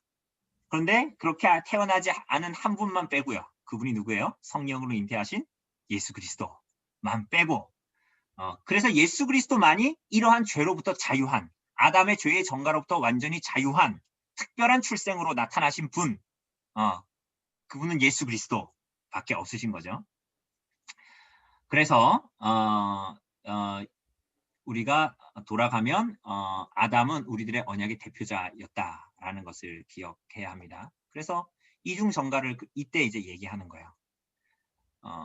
우리의 죄를 예수 그리스도께 전가하고 예수 그리스도의 의를 우리에게 전가시키는 그러니까 아담의 죄를 우리가 아까 로마서 5장 18절 이하가 말한 것처럼 아담 한 사람의 불순종으로 말미암아 모든 사람이 정죄에 이르렀는데 예수 그리스도로 말미암아 틀림없이 오늘 이 16문답이 말하는 것처럼 모든 사람이 죄 가운데 그렇게 태어났지만 동시에 예수 그리스도의 한 분의 의로우심으로 말미암아 순종하심으로 말미암아 그로 믿는 모든 사람들이 결국은 의롭게 된다라는 것을 얘기할 때 이중적인 정가를 그래서 얘기하는 거예요. 그러니까 아담의 정죄, 아담으로 말미암은 죄의 타락과 그 정죄를 받지 아니하는 사람은 누구도 그리스도의 정가를 받을 수가 없죠. 이중적인 정가, 그게 뭐예요? 우리의 죄, 아담으로부터 물려받은 모든 우리의, 이따가 보겠지만 원죄, 자범죄, 그 모든 것들, 그 비참함까지도 우리의 죄를 예수 그리스도께 정가하고 네, 정가하고 또 그리스도께서 아까 우리가 초두에 말한 수동적인 순종과 능동적인 순종, 그죠? 모든 율법에 하나님께서 예수 그리스도께서 순종하심으로 말미암아 이루신 모든 의와 십자가에 달려 죽으심으로 말미암아 우리를 속죄하신 그 모든 그분의 속죄의 의가 우리들의 의로 정가되었습니다. 이 두 가지를 우리가 이제 다 이제 받게 된다. 그래서 그리스도 한 분만으로 우리가 이제 구원을 얻게 된다. 라는 걸. 예, 이거 무슨 소리죠? 네. 네. 그렇습니다. 그래서 이어서 우리가 18문답까지만 하면 되는데 우선 17문답을 한번 읽어보죠. 이 타락이 17문입니다. 이 타락이 인종으로 하여금 어떠한 지위에 이르게 하였는가? 이 타락은 인종으로 하여금 죄와 비참한 처지에 이르게 하였습니다. 네, 그렇죠. 그러니까 이 타락은 인류를 어떤 상태에 이르게 했냐는 거예요. 인류를 어떤 상태에 이르게 했는가 했을 때 타락은 인류를 죄와 비참함의 상태, 죄의 상태와 비참함의 상태에 이르게 했다라는 것을 말합니다. 그럼 죄의 상태와 비참함의 상태에 이르게 했고 예수께서 우리를 구원하실 때는 이 죄의 상태와 비참함의 상태에서 우리를 구원하시는 것이잖아요. 이어서 18문 읽고 마저 해보죠. 사람이 타락한 지위에서 죄되는 것이 무엇인가? 사람이 타락한 지위에서 죄되는 것은 아담의 첫 범죄에 유죄한 것과 근본 의의가 없는 것과 온 성품이 부패한 것인데 이것은 보통으로 원죄라 하는 것이요 아울러 원죄로 말미암아 나오는 모든 죄입니다. 네, 그렇습니다. 예, 그래서 타락의 결과 17문이 말하는 것처럼 죄의 상태와 비참함의 상태에 빠지게 됩니다.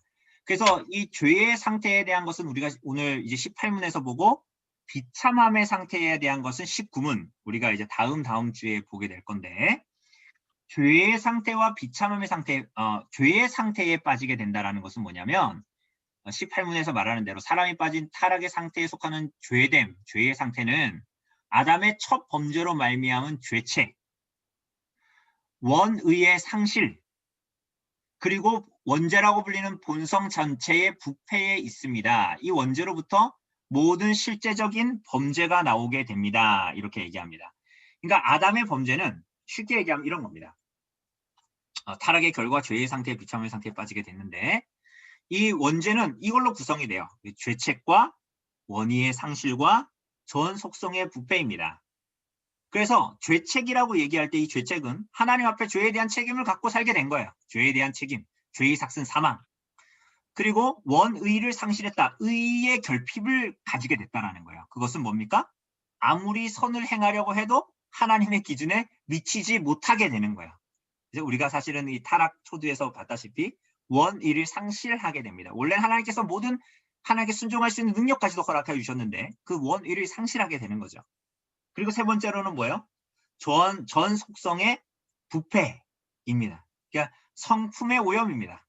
그래서 하나님도 세상도 모르게 돼요. 우리가 아까도 얘기했잖아요. 하나님에 대한 영적인 진리도 잃어버리고 만물의 그 동물들의 이름까지도 그들의 모든 속성들을 알고 그에 걸맞는 이름까지도 지어줄 수 있었는데 하나님뿐만이 아니라 세상에 대해서도 모르죠. 그래서 우리가 지난번에 창조에 대해서 얘기할 때 무에서 유를 창조하신 하나님을 닮아 우리도 무언가를 창조하지만 이제는 타락한 우리들은 무언가를 막 만드는데도 이게 인류에 좋을지 환경에 좋을지 지구에 좋을지 그래서 우리들에게 어떤 영향을 끼칠지도 사실은 잘 몰라요. 근시안적인 것만 아는 거예요. 그래서 우리가 그때 막 플라스틱 얘기했잖아요. 미세 플라스틱 그런 얘기도 하고. 이게 다 전 속성의 부패, 성품의 오염에 따른 것입니다. 그리고 이제 좋은 것으로 받지 못해요. 이게 지정의죠. 우리들의 마음이 이제 더 이상 타락해서 우리들의 성품이 오염돼 가지고요. 좋은 것을 좋다고 받지 못합니다. 그래가지고 우리들의 마음이 어때요? 누가 뭘 잘해주면 의심을 하게 되죠. 그죠? 우리들의 마음에 그걸 고지고대로 못 받는 거예요. 미워하고 질투하고 뭐 딴 사람들 되게 잘했으면 박수 쳐주면 되잖아요. 그게 안 되는 거예요. 우리들의 마음에. 질투하고 시기하고 막 그런 마음들이 막 그러면서 원망이 막 일어나요. 저 사람은 하나님 주셨는데 난 왜 안 주죠? 막 이런 거 있잖아요. 우리들의 속성이 부패하고 성품이 부패합니다. 그리고 옳은 것에 대해서 알지도 못해요. 뭐가 정말 참으로 하나님 앞에 옳은 건지도 알지도 못하게 되는. 그래서 기준과 가치에 대한 혼란이 일어나는 그런 상태에 우리가 있게 됩니다. 그래서 우리가 자주 보는 것처럼 선을 행하지만 그게 완전한 선을 행할 수도 없고 혹은 선을 행해도 거기에는 사실은 온전한 완전히 순수한 하나님 앞에서의 의는 전혀 추구할 수 없고 거기에는 다 뭐가 있어요? 나의 뭔가 만족, 내가 이것을 행해서 뭔가 사회적인 선을 뭔가 행하는 것 같아도 그 어떤 중심이나 어떤 관심은 굉장히 이기적일 때가 많고 나의 만족에 몰두되어 있을 때도 있고 그죠? 그럴 때가 있습니다. 그리고 이러한 원죄로부터 뭐가 나타납니까? 모든 실제적인 죄들, 그러니까 원죄, 이 죄의 상태라는 것은 결국은 원죄와 자범죄를 말합니다. 그래서 우리가 성경을 볼 때 물론 자범죄에 대한 얘기들이 우리는 훨씬 더 많이 와 닿겠지만 성경을 잘 보면 사실은 자범죄보다는 원죄를 훨씬 더 많이 얘기해요.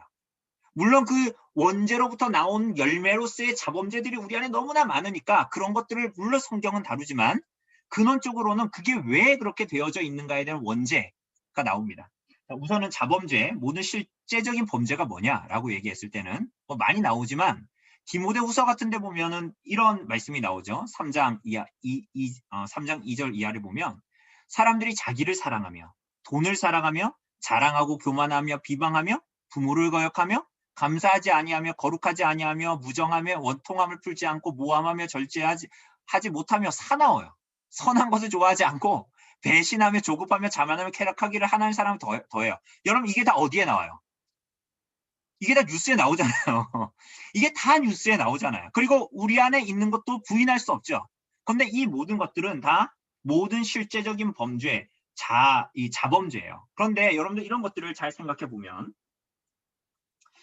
여러분 가끔 뉴스나 다큐 같은 데도 보면 범죄자를 다룰 때 무슨 얘기를 합니까? 제가 그런 죄를 짓는 것은 어렸을 때 이런저런 여러 가지 환경과 조건들이 너무나 안 좋았고 불우했기 때문에 그가 이런 일을 행한 거야. 그래가지고 우리가 죄를 지은 사람들이 어디에 가요? 형무소가 아니라 어디로 가요? 형무소는 죄에 대한 책임만을 말할 때 거의 형무소라는 말 잘 안 쓰잖아요. 요즘에는 교도소라고 얘기하죠. 교도소는 뭐예요? 쉽게 얘기하면 죄에 대한 책임만을 말하지 않고 교도소라는 건 뭐예요? 교화시키는 곳이라는 거예요. 그래서 그 사람이 거기에 있으면서 교육도 받고 너가 너무 못 배워서 그래. 교육도 받고 뭔가 이렇게 공부도 많이 하고 요즘에는 막 학교 대학교도 가고 검정고시도 치르고 뭐 학위도 따고 그런다면서요. 그런 거 하면 너는 되게 새로운 사람이 될 거야 라고 생각하는 게 뭐예요? 교도소잖아요. 물론 실제는 그렇게 되지 않지만 어쨌거나 교도소잖아요. 그런데 그게 굉장히 순진한 생각이라는 거예요. 인간은 그런 존재가 아니에요. 그렇게 한다고 해서 되는 존재도 아니라는 거예요. 그런 식으로 치면 공부 잘하고 돈 많고 뭔가 굉장한 상위의 문화를 누리는 사람들은 무조건 선해야 되잖아요. 그렇지 않다라는 거 우리는 다 보잖아요. 우리 자신을 통해서도 보고 뉴스를 통해서도 보고 뭐 수없이도 보고 돈 많은 사람들이 안 걸려 그래서 그렇지 돈 써서 그걸 무마하기도 하고 막 그러잖아요. 그러니 그러한 것으로 되어지는 문제가 아니다라는 것을 성경이 분명하게 우리들에게 얘기합니다. 그래서 여러분 초두에 이제 끝날 때가 되니까 초두 얘기를 다시 꺼냈는데 시편 51편 보면 다윗의 참회시가 나올 때 우리가 그냥 다윗의 얘기를 들으면 참회시를 보면 그랬구나 하고 넘어가지만 우리가 5절인가요? 그 5절에 보면 뭐라 그래요? 다윗이. 내가 이 죄를 지어서 죄인입니다. 이렇게 얘기 안 해요. 내가 우리아를 죽였기 때문에 임신 사실을 감추려고 했는데 우리아가 밧세바하고 동침을 안 해가지고 내가 그래가지고 우리아를 죽였습니다. 그게 내 죄입니다. 혹은 내가 낮잠 자다가 옥상에 올라갔는데 밧세바가 이렇게 샤워하는 거 보니까 너무 마음이 동해가지고 내가 그렇게 간을 메고 임신시켰는데요. 그게 내 죄입니다. 내가 죄를 지어서 하나님 앞에 고백합니다. 그렇게 말하지 않습니다. 그 시편 51편 참회시를 보면 뭐라 그래요? 특별히 5절에 보면 내가 죄악 중에서 출생하였으며 어머니가 죄에서 나를 잉태하였습니다. 이렇게 얘기해요. 그러니까 우리는 그 본문을 보면 그냥 얘가 문학적으로 얘기하나? 우리 하나님의 말씀이면서도 그게 그냥 다윗이 문학적으로 얘기하나? 이렇게 생각하지만 그게 아니에요. 그게 바로 원죄를 얘기하는 거예요. 죄를 지어서 고백합니다가 아니에요. 나는 죄인이라서 죄를 지었습니다. 이렇게 얘기하는 거예요. 다윗이 근데 그렇게 얘기하는 것은 죄를 변명하려고 한 게 아니에요. 지금 그걸 자칫 잘못 들으면 야 다윗이 역시 죄를 끝까지 고백 안 하고 지 죄 지은 거 변명하려고 그러네. 난 원래 죄인이라서 죄 지은 거야 이렇게 변명하려고 그러네. 이렇게 생각이 들지만 여러분 그렇지가 않습니다. 훨씬 더 깊은 죄에 대한 고백을 하나님께 하는 거예요. 내가 타락한 존재, 죄의 상태와 비참함의 상태를 가진 하나님 앞에 죄인일 뿐입니다라는 것을 토설하는 것입니다. 그래서 우리가 아담 이후에 나타나는 하나님께서 뭐 가인과 아벨 얘기도 우리가 다 보면 자녀를 주시는 복을 주셨잖아요. 자녀를 주셨잖아요. 그 자체가 복인데 그리고 그 이후에 가인과 아벨 사이뿐만이 아니라 그 이후에 나타나는 모든 인류의 사건들이 하나님께서 인간을 삼위일체 하나님처럼 사랑하고 교제하도록 만드셨음에도 불구하고 시기하고 질투하고 자기를 먼저 생각하고 그래서 말과 말투와 눈빛을 통해서 서로를 죽이기도 하고 막 이기적으로 모든 행동들을 하고 뭔가를 고집하고 막 원통함을 풀지 않고 절제하고 사납고 디모데후서가 말하는 것처럼 그렇게 살아가는 겁니다. 여러분 죄인들이 이 영적으로 죽은 죄인들이 나중에 하나님 앞에 모든 사람들이 하나님의 심판, 율법 앞에 선다 그랬잖아요. 그러면 영원한 그 마지막 죽음, 육체적인 죽음만이 아니라 영적인 죽음을 가진 사람들이 하나님께서 주신 기회들을 모두 다 낭비하고 영원한 죽음 가운데 들어갔을 때 이 사람들이 회개해요, 안 해요? 회개하지 않죠. 이를 갈잖아요. 분노하잖아요.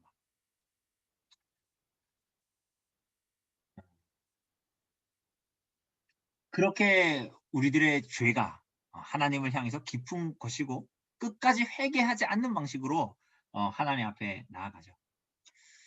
그러니 뭔가 이 세상에서 무언가 하나님의 완전한 무언가를 바라고 혹은 이 세상이 파라다이스가 되기를 소원하는 여러분 심지어는 교회 다니는 사람들 그러니까 전천년주의자들 그러니까 이 땅에 교회 시대가 도래할 거라고 믿었던 사람들이 1차 세계대전 전에는 정말 그런 일들이 벌어질 거라고 생각했어요. 정말 이 교회에 복음이 편만하게 퍼지고 정말 거의 지상천국과 같은 일들이 나타날 거라고 생각했어요. 교회의 부흥과 함께. 그런데 우리가 알게 된 대로 1차 세계대전이 터지면서 인간이 얼마나 참혹하고 비참할 수 있는가를 잔인할 수 있는가를 모두 다 보게 된 거예요. 그러니 세상에는 희망이 없고 나 자신을 보아도 타락한 인간의 마음에는 아무런 소망이 없으니 우리들을 정말로 변화시켜줄 혹은 변화시켜도 내 안에 소망이 없지만 어쨌거나 나를 구원해줄 구원자가 우리들에게 필요하겠죠. 그죠? 그분이 이제 19문 이후에 나오는 은혜의 언약을 맺으실 때 성부께서 보내시는 그리스도로 나타나게 되는 것입니다. 그래서 우리가 13문부터 나타나는 인간의 죄, 범죄와 타락, 죄의 상태와 비참함의 상태를 보면 우리 내면에서 일어나는 어떤 악한 생각들, 충동들, 욕구들을 모두 다 거부할 필요는 없습니다. 이게 무슨 얘기냐면 죄를 지어야 된다라는 얘기가 아니라 더 적극적으로 짓자는 얘기가 아니라 죄인으로서 경험할 수밖에 없는 어쩌면 어쩔 수 없는 어떤 부분이기도 하죠. 그 진짜 문제는 뭐예요? 그런 것들을 내 마음에 품고 더 그게 자라가도록 하고 키우고 그래서 그 죄된 정욕이나 죄된 욕심이나 그런 죄악된 것들이 우리 안에서 더 자라가게 하고 다리를 틀고 머물 수 있도록 하는 것과 씨름하는 것. 그게 정말 여러분과 저에게 주어진 것이겠습니다. 그러니까 내가 아유 왜 또 이런 죄된 생각을 해. 이거는 이렇게 해서는 우리가 뭘 할 수가 없어요. 그러니까 막 허벅지를 찔러가면서 내가 이런 생각을 하지 말아야지 무슨 수도사처럼 그런 식으로 우리가 할 수 있는 존재 자체가 아니라는 거예요. 그죠? 그래서 우리들의 자신의 부족함을 직면하고 수용해야 되고 그러므로 하나님께 성령께 하나님의 도우심을 구하면서 날마다 하나님 앞에 나아가는 씨름이 우리 안에 있는 거예요. 제가 좀 피곤해 보이지 않습니까? 항상 피곤해 보였나요? 요즘에 저희 교회는 추계 신방 기간이거든요. 그래서 우리 노년부 어르신들을 이렇게 신방하러 갔는데 이제 86세 거의 80세 가까운 78세 9세 이런 권사님 집사님들도 계신데 그래가지고 신방을 다 하고 이렇게 했는데 85세 권사님 한 분이 그분이 신방 끝났는데 저한테 이러시는 거예요. 아유 목사님 설교도 해주시고 신방 때 이렇게 조금 말씀도 해주시고 너무 감사한데 아유 목사님 말씀 계속 해주시면 뭐예요. 내가 다 잊어버려요. 나 잊어버리니 나 지금 좀 전에 신방 말씀 좋은 말씀 해주셨는데 나 기억도 못하겠어. 목사님 너무 나 이래가지고 이게 설교 듣고 싶지도 않고 그래서 성경 읽고 싶지도 않고 읽을 때뿐이고 다 잊어버려요. 이런 얘기 하는 거죠 저한테. 강릉 사투리 제대로 나왔죠 제가 지금. 그래서 제가 뭐라 그랬냐면 우리 권사님하고 저는 편한 사이니까 권사님 그게 정말 믿음 없는 얘기라고요. 권사님 우리는 원래 그런 존재라고요. 권사님 저도 토요일인데 그 다음 날이 주일이 아니었으면 좋겠다는 마음이 들 때가 얼마나 많은지 알아요 권사님? 그런데 권사님 나도 설교하고 그 다음날 되면 내가 뭘 설교해야 되는지 잊어버릴 때도 있어요 권사님. 그런데 권사님 우리는 원래 그런 존재라니까요. 권사님 그걸 부인하시면 안 돼요. 우리가 예수님 믿고 나서 무슨 천사처럼 된다고 생각하지 말아요. 우리 나이 들면 잊어먹죠. 그런 식으로 치면 서울대 다니는 사람들은 다 예수님 믿게요? 그럼 그 사람들이 예수 믿기에 가장 좋은 사람들로 딱 있는 거예요? 그런 거 아니잖아요 권사님. 권사님 우리는 자꾸 설교 들어도 잊어버리고 성경 읽어도 잊어버리고 이렇게 훌륭한 조목사가 와가지고 훌륭한 신방 말씀을 전했는데 잊어먹는 게 우리라고요. 그러니까 잊어버리니까 어떻게 돼요? 하나님 도와주세요 라고 하는 게 우리라고요. 그게 정말 하나님 믿는 사람이고 우리가 마치 안 그러면 무슨 말씀을 정말 1년 전 말씀을 기억해가지고 내가 하나님 신앙해야지 그러면 그게 하나님 믿는 게 아니라 나를 믿는 거지. 이 땅에 성경이 누가 죄인이 그런 사람이 어디 있다고 얘기했어요? 머리 똑똑하면 하나님 믿는다고 누가 얘기했어요? 그런 생각하는 게 권사님 생각하는 게 하나님 안 믿는 거라고요. 그렇게 얘기했어요. 신방 20분 말씀 전한 것보다 이 말씀에 권사님이 더 은혜를 받고 맞다고 믿음을 회복하고 그렇게 했어요. 근데 그게 정말 우리들의 실존이에요. 이 13원부터 그게 에덴 동산에서 옛날에 있었던 일이 아니라 오늘 여러분과 저의 실존이에요. 옛날에 그랬다더라가 아니에요. 창세기 2장에서 그랬다더라가 아니에요. 그게 여러분과 저의 실존이라는 거 우리는 받아들여야 돼요. 누가 이 내용 모르겠어요. 이거 우리 애들도 알걸요? 근데 이걸 얼마나 내 실존으로 받아들이는가가 매우 중요한 것입니다. 물론 그걸 우리 아이들이 다 받아들이지 다 이해하지 못했다고 해서 그 아이들 구원 못 받지 못하는 건 아니죠. 진리의 조각이 그 아이들에게 떨어지면 하나님께서 그들에게 믿음을 주시고 구원 받죠. 누구든지. 무식자라도 구원 받죠. 그런데 어쨌거나 우리가 이 가운데에서 우리들의 존재가 어떠한지를 알고 날마다 하나님께 도움을 요청해요. 그거는 목사나 장로나 집사나 권사나 아무 상관이 없어요. 누구든지 하나님을 향해서 도움을 요청하고 우리가 다윗의 예를 통해서도 봤잖아요. 그런 걸출한 인물이 그런 죄를 지을 줄 몰라서 어머나 야 우리 그 목사님이 그럴 줄 몰라서 그 목사님 설교 되게 잘하던데 그 목사님이 그런 죄를 저질렀대. 아유 정말 내가 정말 이게 정말 낭망하게 내 교회를 다니지 말아야지. 이거는 복음을 모르는 사람이에요. 그거 예수님 믿으면서 험비는 거예요. 왜냐하면 우리 자신이 누군지를 여전히 모르는 거예요. 그러려면 예수께서 왜 죽으셔야 돼요? 우리는 소망이 없는 존재예요. 예수 믿고 나서도 예수의 공로로만 하나님 나라 가는 거예요. 우리 권사님에게 그러는 거예요. 나 죽을 때가 다 됐는데. 우리 권사님 죽기 싫으시면서 꼭 죽을 때 다 됐는데 이런 얘기 항상 하시거든요. 죽을 때 다 됐는데 나 하나님 앞에 뭐 하다 왔냐 그러면 아유 나 그냥 헌금도 제대로 못하고 얼마 못하고 그냥 교회만 왔다 갔다 하고 나 예수님 믿는 거밖에 없는데 한 게 아무것도 없는데 내가 하나님 가서 하나님 나라 가서 뭔 얘기해야 돼요? 이런 얘기 하는 거예요. 이번에 추계신방 때 그 말씀을 하시더라고요. 그래서 제가 그랬어요. 아니 그럼 제가 그러면은 권사님 죄송합니다. 우리 권사님한테 그렇게 얘기했으니까. 권사님 제가 그럼 하나님 앞에 가가지고 제가 목사질하고 왔으니까 이게 공로요 하고 내가 하나님 앞에 갈까요? 권사님이나 예수의 공로밖에 뭐가 있습니까 대체. 우리가 이 땅에서 뭘 한 게 뭐가 있어서 하나님 앞에 나아가겠어요. 이런 얘기했어요.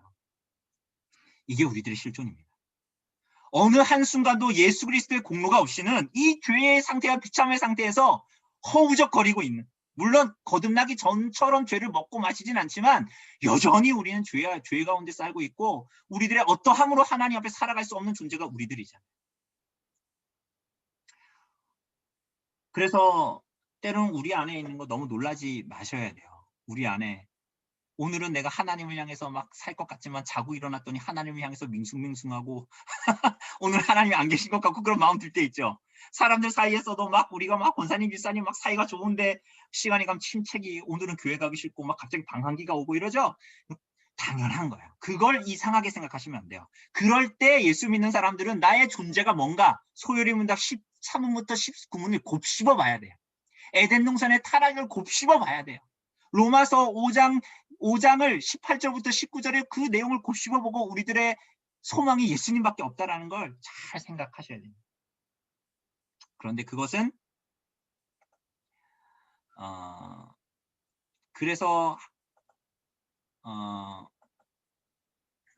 그것은 이미 은혜 언약 전에 이미 행위 언약에 생명의 언약을 맺으실 때 이렇게 나타났어요 이미.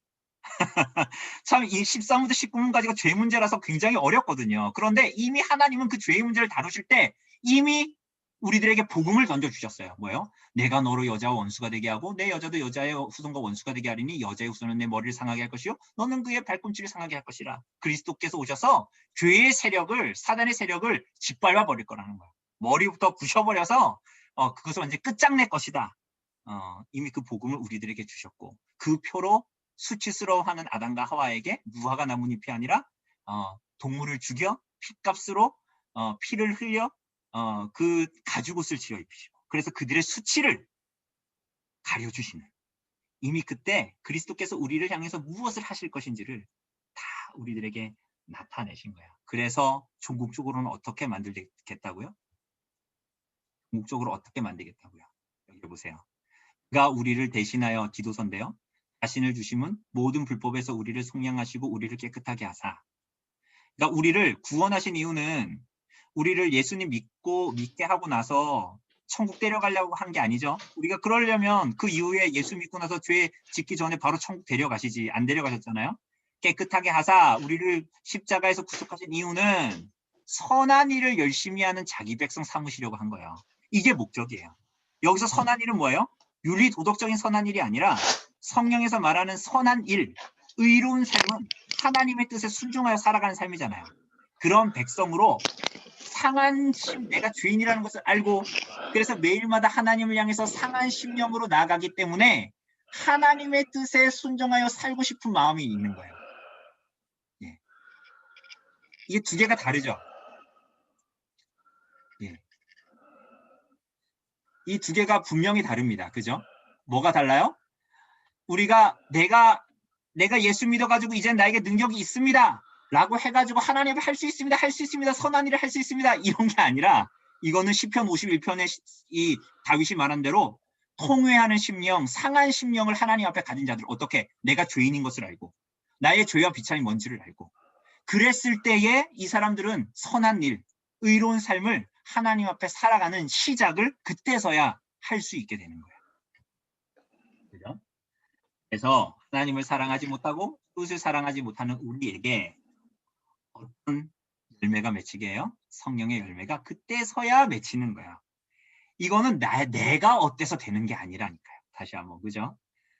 13문에서 19문에서 본 실체가 바로 우리들의 실체잖아요. 우리 안에서 이런 것들이 어떻게 나오겠어요?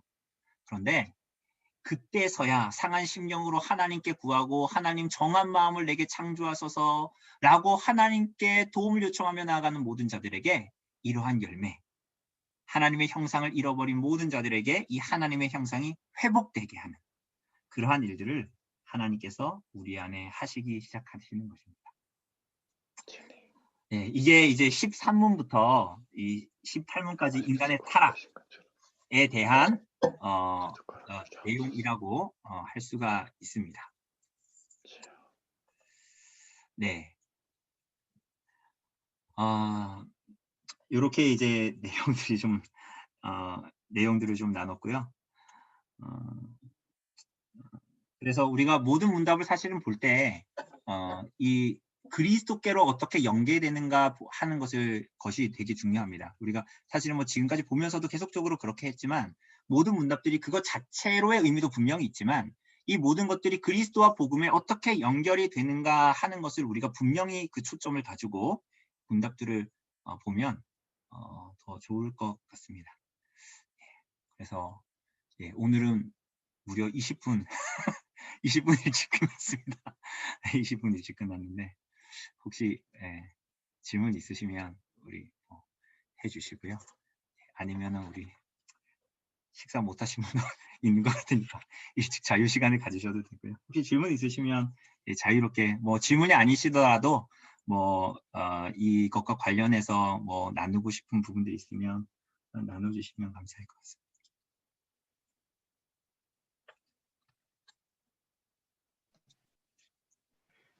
언약이라는 게 굉장히 어려운 개념인데 좀 이해를 했으면 좋겠는데 사실은 지난번에 다른 과목을 들은 기회가 있었는데 네네네. 그 목사님은 언약을 많이 다루셨는데 그 창조 언약, 노아 언약, 예.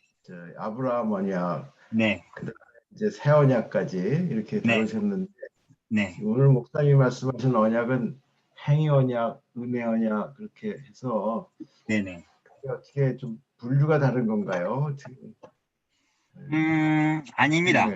아닙니다. 그러니까 그 언약들이 그러니까 언약의 그야말로 하나님의 경륜 안에서 언약들이 때로는 노아 언약, 뭐 때로는 모세 언약, 그리고 예레미야, 사실은 궁극적으로는 예수 그리스도께서 이루신 새 언약이 예레미야서에도 나오잖아요. 그 언약으로 이렇게 나타날 뿐이지 사실은 크게 보자면 그게 사실은 이제 언약론을 아마 그 목사님이 다루신 것 같은데 그 언약론을 다루실 때는 굉장히 구체적으로 이렇게 다루지만 뭐 신앙 고백서를 하면서도 다룰 수는 있습니다. 네, 다룰 수는 있는데 우리가 뭐 그렇게까지 그 언약을 세세하게 하나하나 다룰 필요는 지금은 우선 없는 것 같아서 하고요. 그게 우선은 뭐 범주가 전혀 다르다 그렇진 않습니다. 경륜 안에서 이 생명에 이르는 언약이 어떻게 언약이 하나님 안에서 하나님의 백성들에게 은혜 주시기 위해서 나타나는가 하는 과정 가운데에 점진적으로 나타나는 그런 언약들이다라고 볼 수가 있죠. 네. 그게 제가 그래서 궁금해서 그때 배운 제가 그 강의록을 쭉 한번 봤거든요. 좀 전에. 네네. 그랬더니 이 행위 언약 이런 은혜 언약 그런 말씀은 하나도 안 하셨더라고요. 그래서 이게 어떤 이론에 따라서 좀 다른 그런 건지 아닙니다. 그러니까 뭐 아니에요? 이론에 따라서 전혀 구획이다라거나 전혀 그렇지가 않습니다. 그 언약들이 사실은 이 큰 테두리 안에 다 포함되어지는 언약이라고 볼 수 있고 그 경륜 안에서 어떻게 나타나는가에 대한 양상으로서 나타나지는 거지 전혀 다른 언약으로 다 존재하는 것은 아닙니다. 그리고 오늘도 우리 장로님 보셨겠지만 행위 언약과 은혜 언약 그러니까 생명에 이르는 언약과 은혜 언약이라고 이렇게 다루지만 사실은 이 언약이 이 경륜 안에서는 이렇게 나타나는 것 같지만 사실은 하나의 언약으로서 우리에게 주어져 있다라고 봐도 뭐 무리가 아닌 것으로 보입니다. 네. 예, 감사합니다. 예. 그래서 혹시 언약에 대한 책들이 장로님 몇 개 있거든요. 그런데 혹시 마이클 호튼의 언약 신학이라는 책도 있습니다. 제가 봤을 때는 제가 꽤 오래전에 읽은 책이기는 한데요. 부흥과 개혁사에서 나온 책인데 혹시 그 책 그 언약하면서 다루신지 어쩐지 모르겠는데요. 그 책이 제가 봤을 때는 좀 언약 신학을 이해하는데 기본적으로 굉장히 재미있고요. 예. 그리고 가피풀 같은 데에 읽어보셨어요, 장로님? 예? 언약 신학이라는 거 혹시 마이클 호튼이라는 사람이 왜 웃으세요? 아유, 저 그렇게 공부 많이 하고 싶은 건 아니고요. 그냥 알겠습니다. 혼동이 돼서. 근데 마이클 호튼의 책은 이렇게 어렵지는 않습니다, 장로님. 그래서 이제 알겠습니다. 뭐 예. 어려워도 장로님 충분히 읽으시겠지만 어쨌거나 제가 추천드리고 싶은 책은 제가 추천드리는 책은 어렵지 않은 책들입니다. 다. 왜냐하면 제가 어려운 걸 별로 제가 능력이 안 돼서 남서울교회 있는 목사님들은 어려운 걸 많이 하시겠지만 저는 어려운 거 할 수 있는 능력이 안 돼서요. 그래서 저는 그 마이클 호튼의 언약신학 혹은 뭐 가피불 같은데 쳐보면 합신 교수님으로 안상혁이라는 목사님, 그 역사신학 교수님이 계신데요. 그분의 책도 재미있습니다. 재미있어서 루더포드의 생명언약 뭐 이런 책도 얼마 전에 쓰셨거든요. 그 아들하고 둘이 능력이 좋은 집안이라서 두 분이 같이 공동 번역을 해서 막 그렇게 하기도 한 책이 있는데요. 관심이 있으시면 알겠습니다. 네, 네, 고맙습니다. 혹 때려다가 혹 붙였네요. 입니다. 자, 저도 이제 그 언약 신학 강의하신 분들에게 여쭤보시는 게 훨씬 더 사실은 저한테 물어보시는 것보다 유익하실 것입니다. 네, 고맙습니다. 네.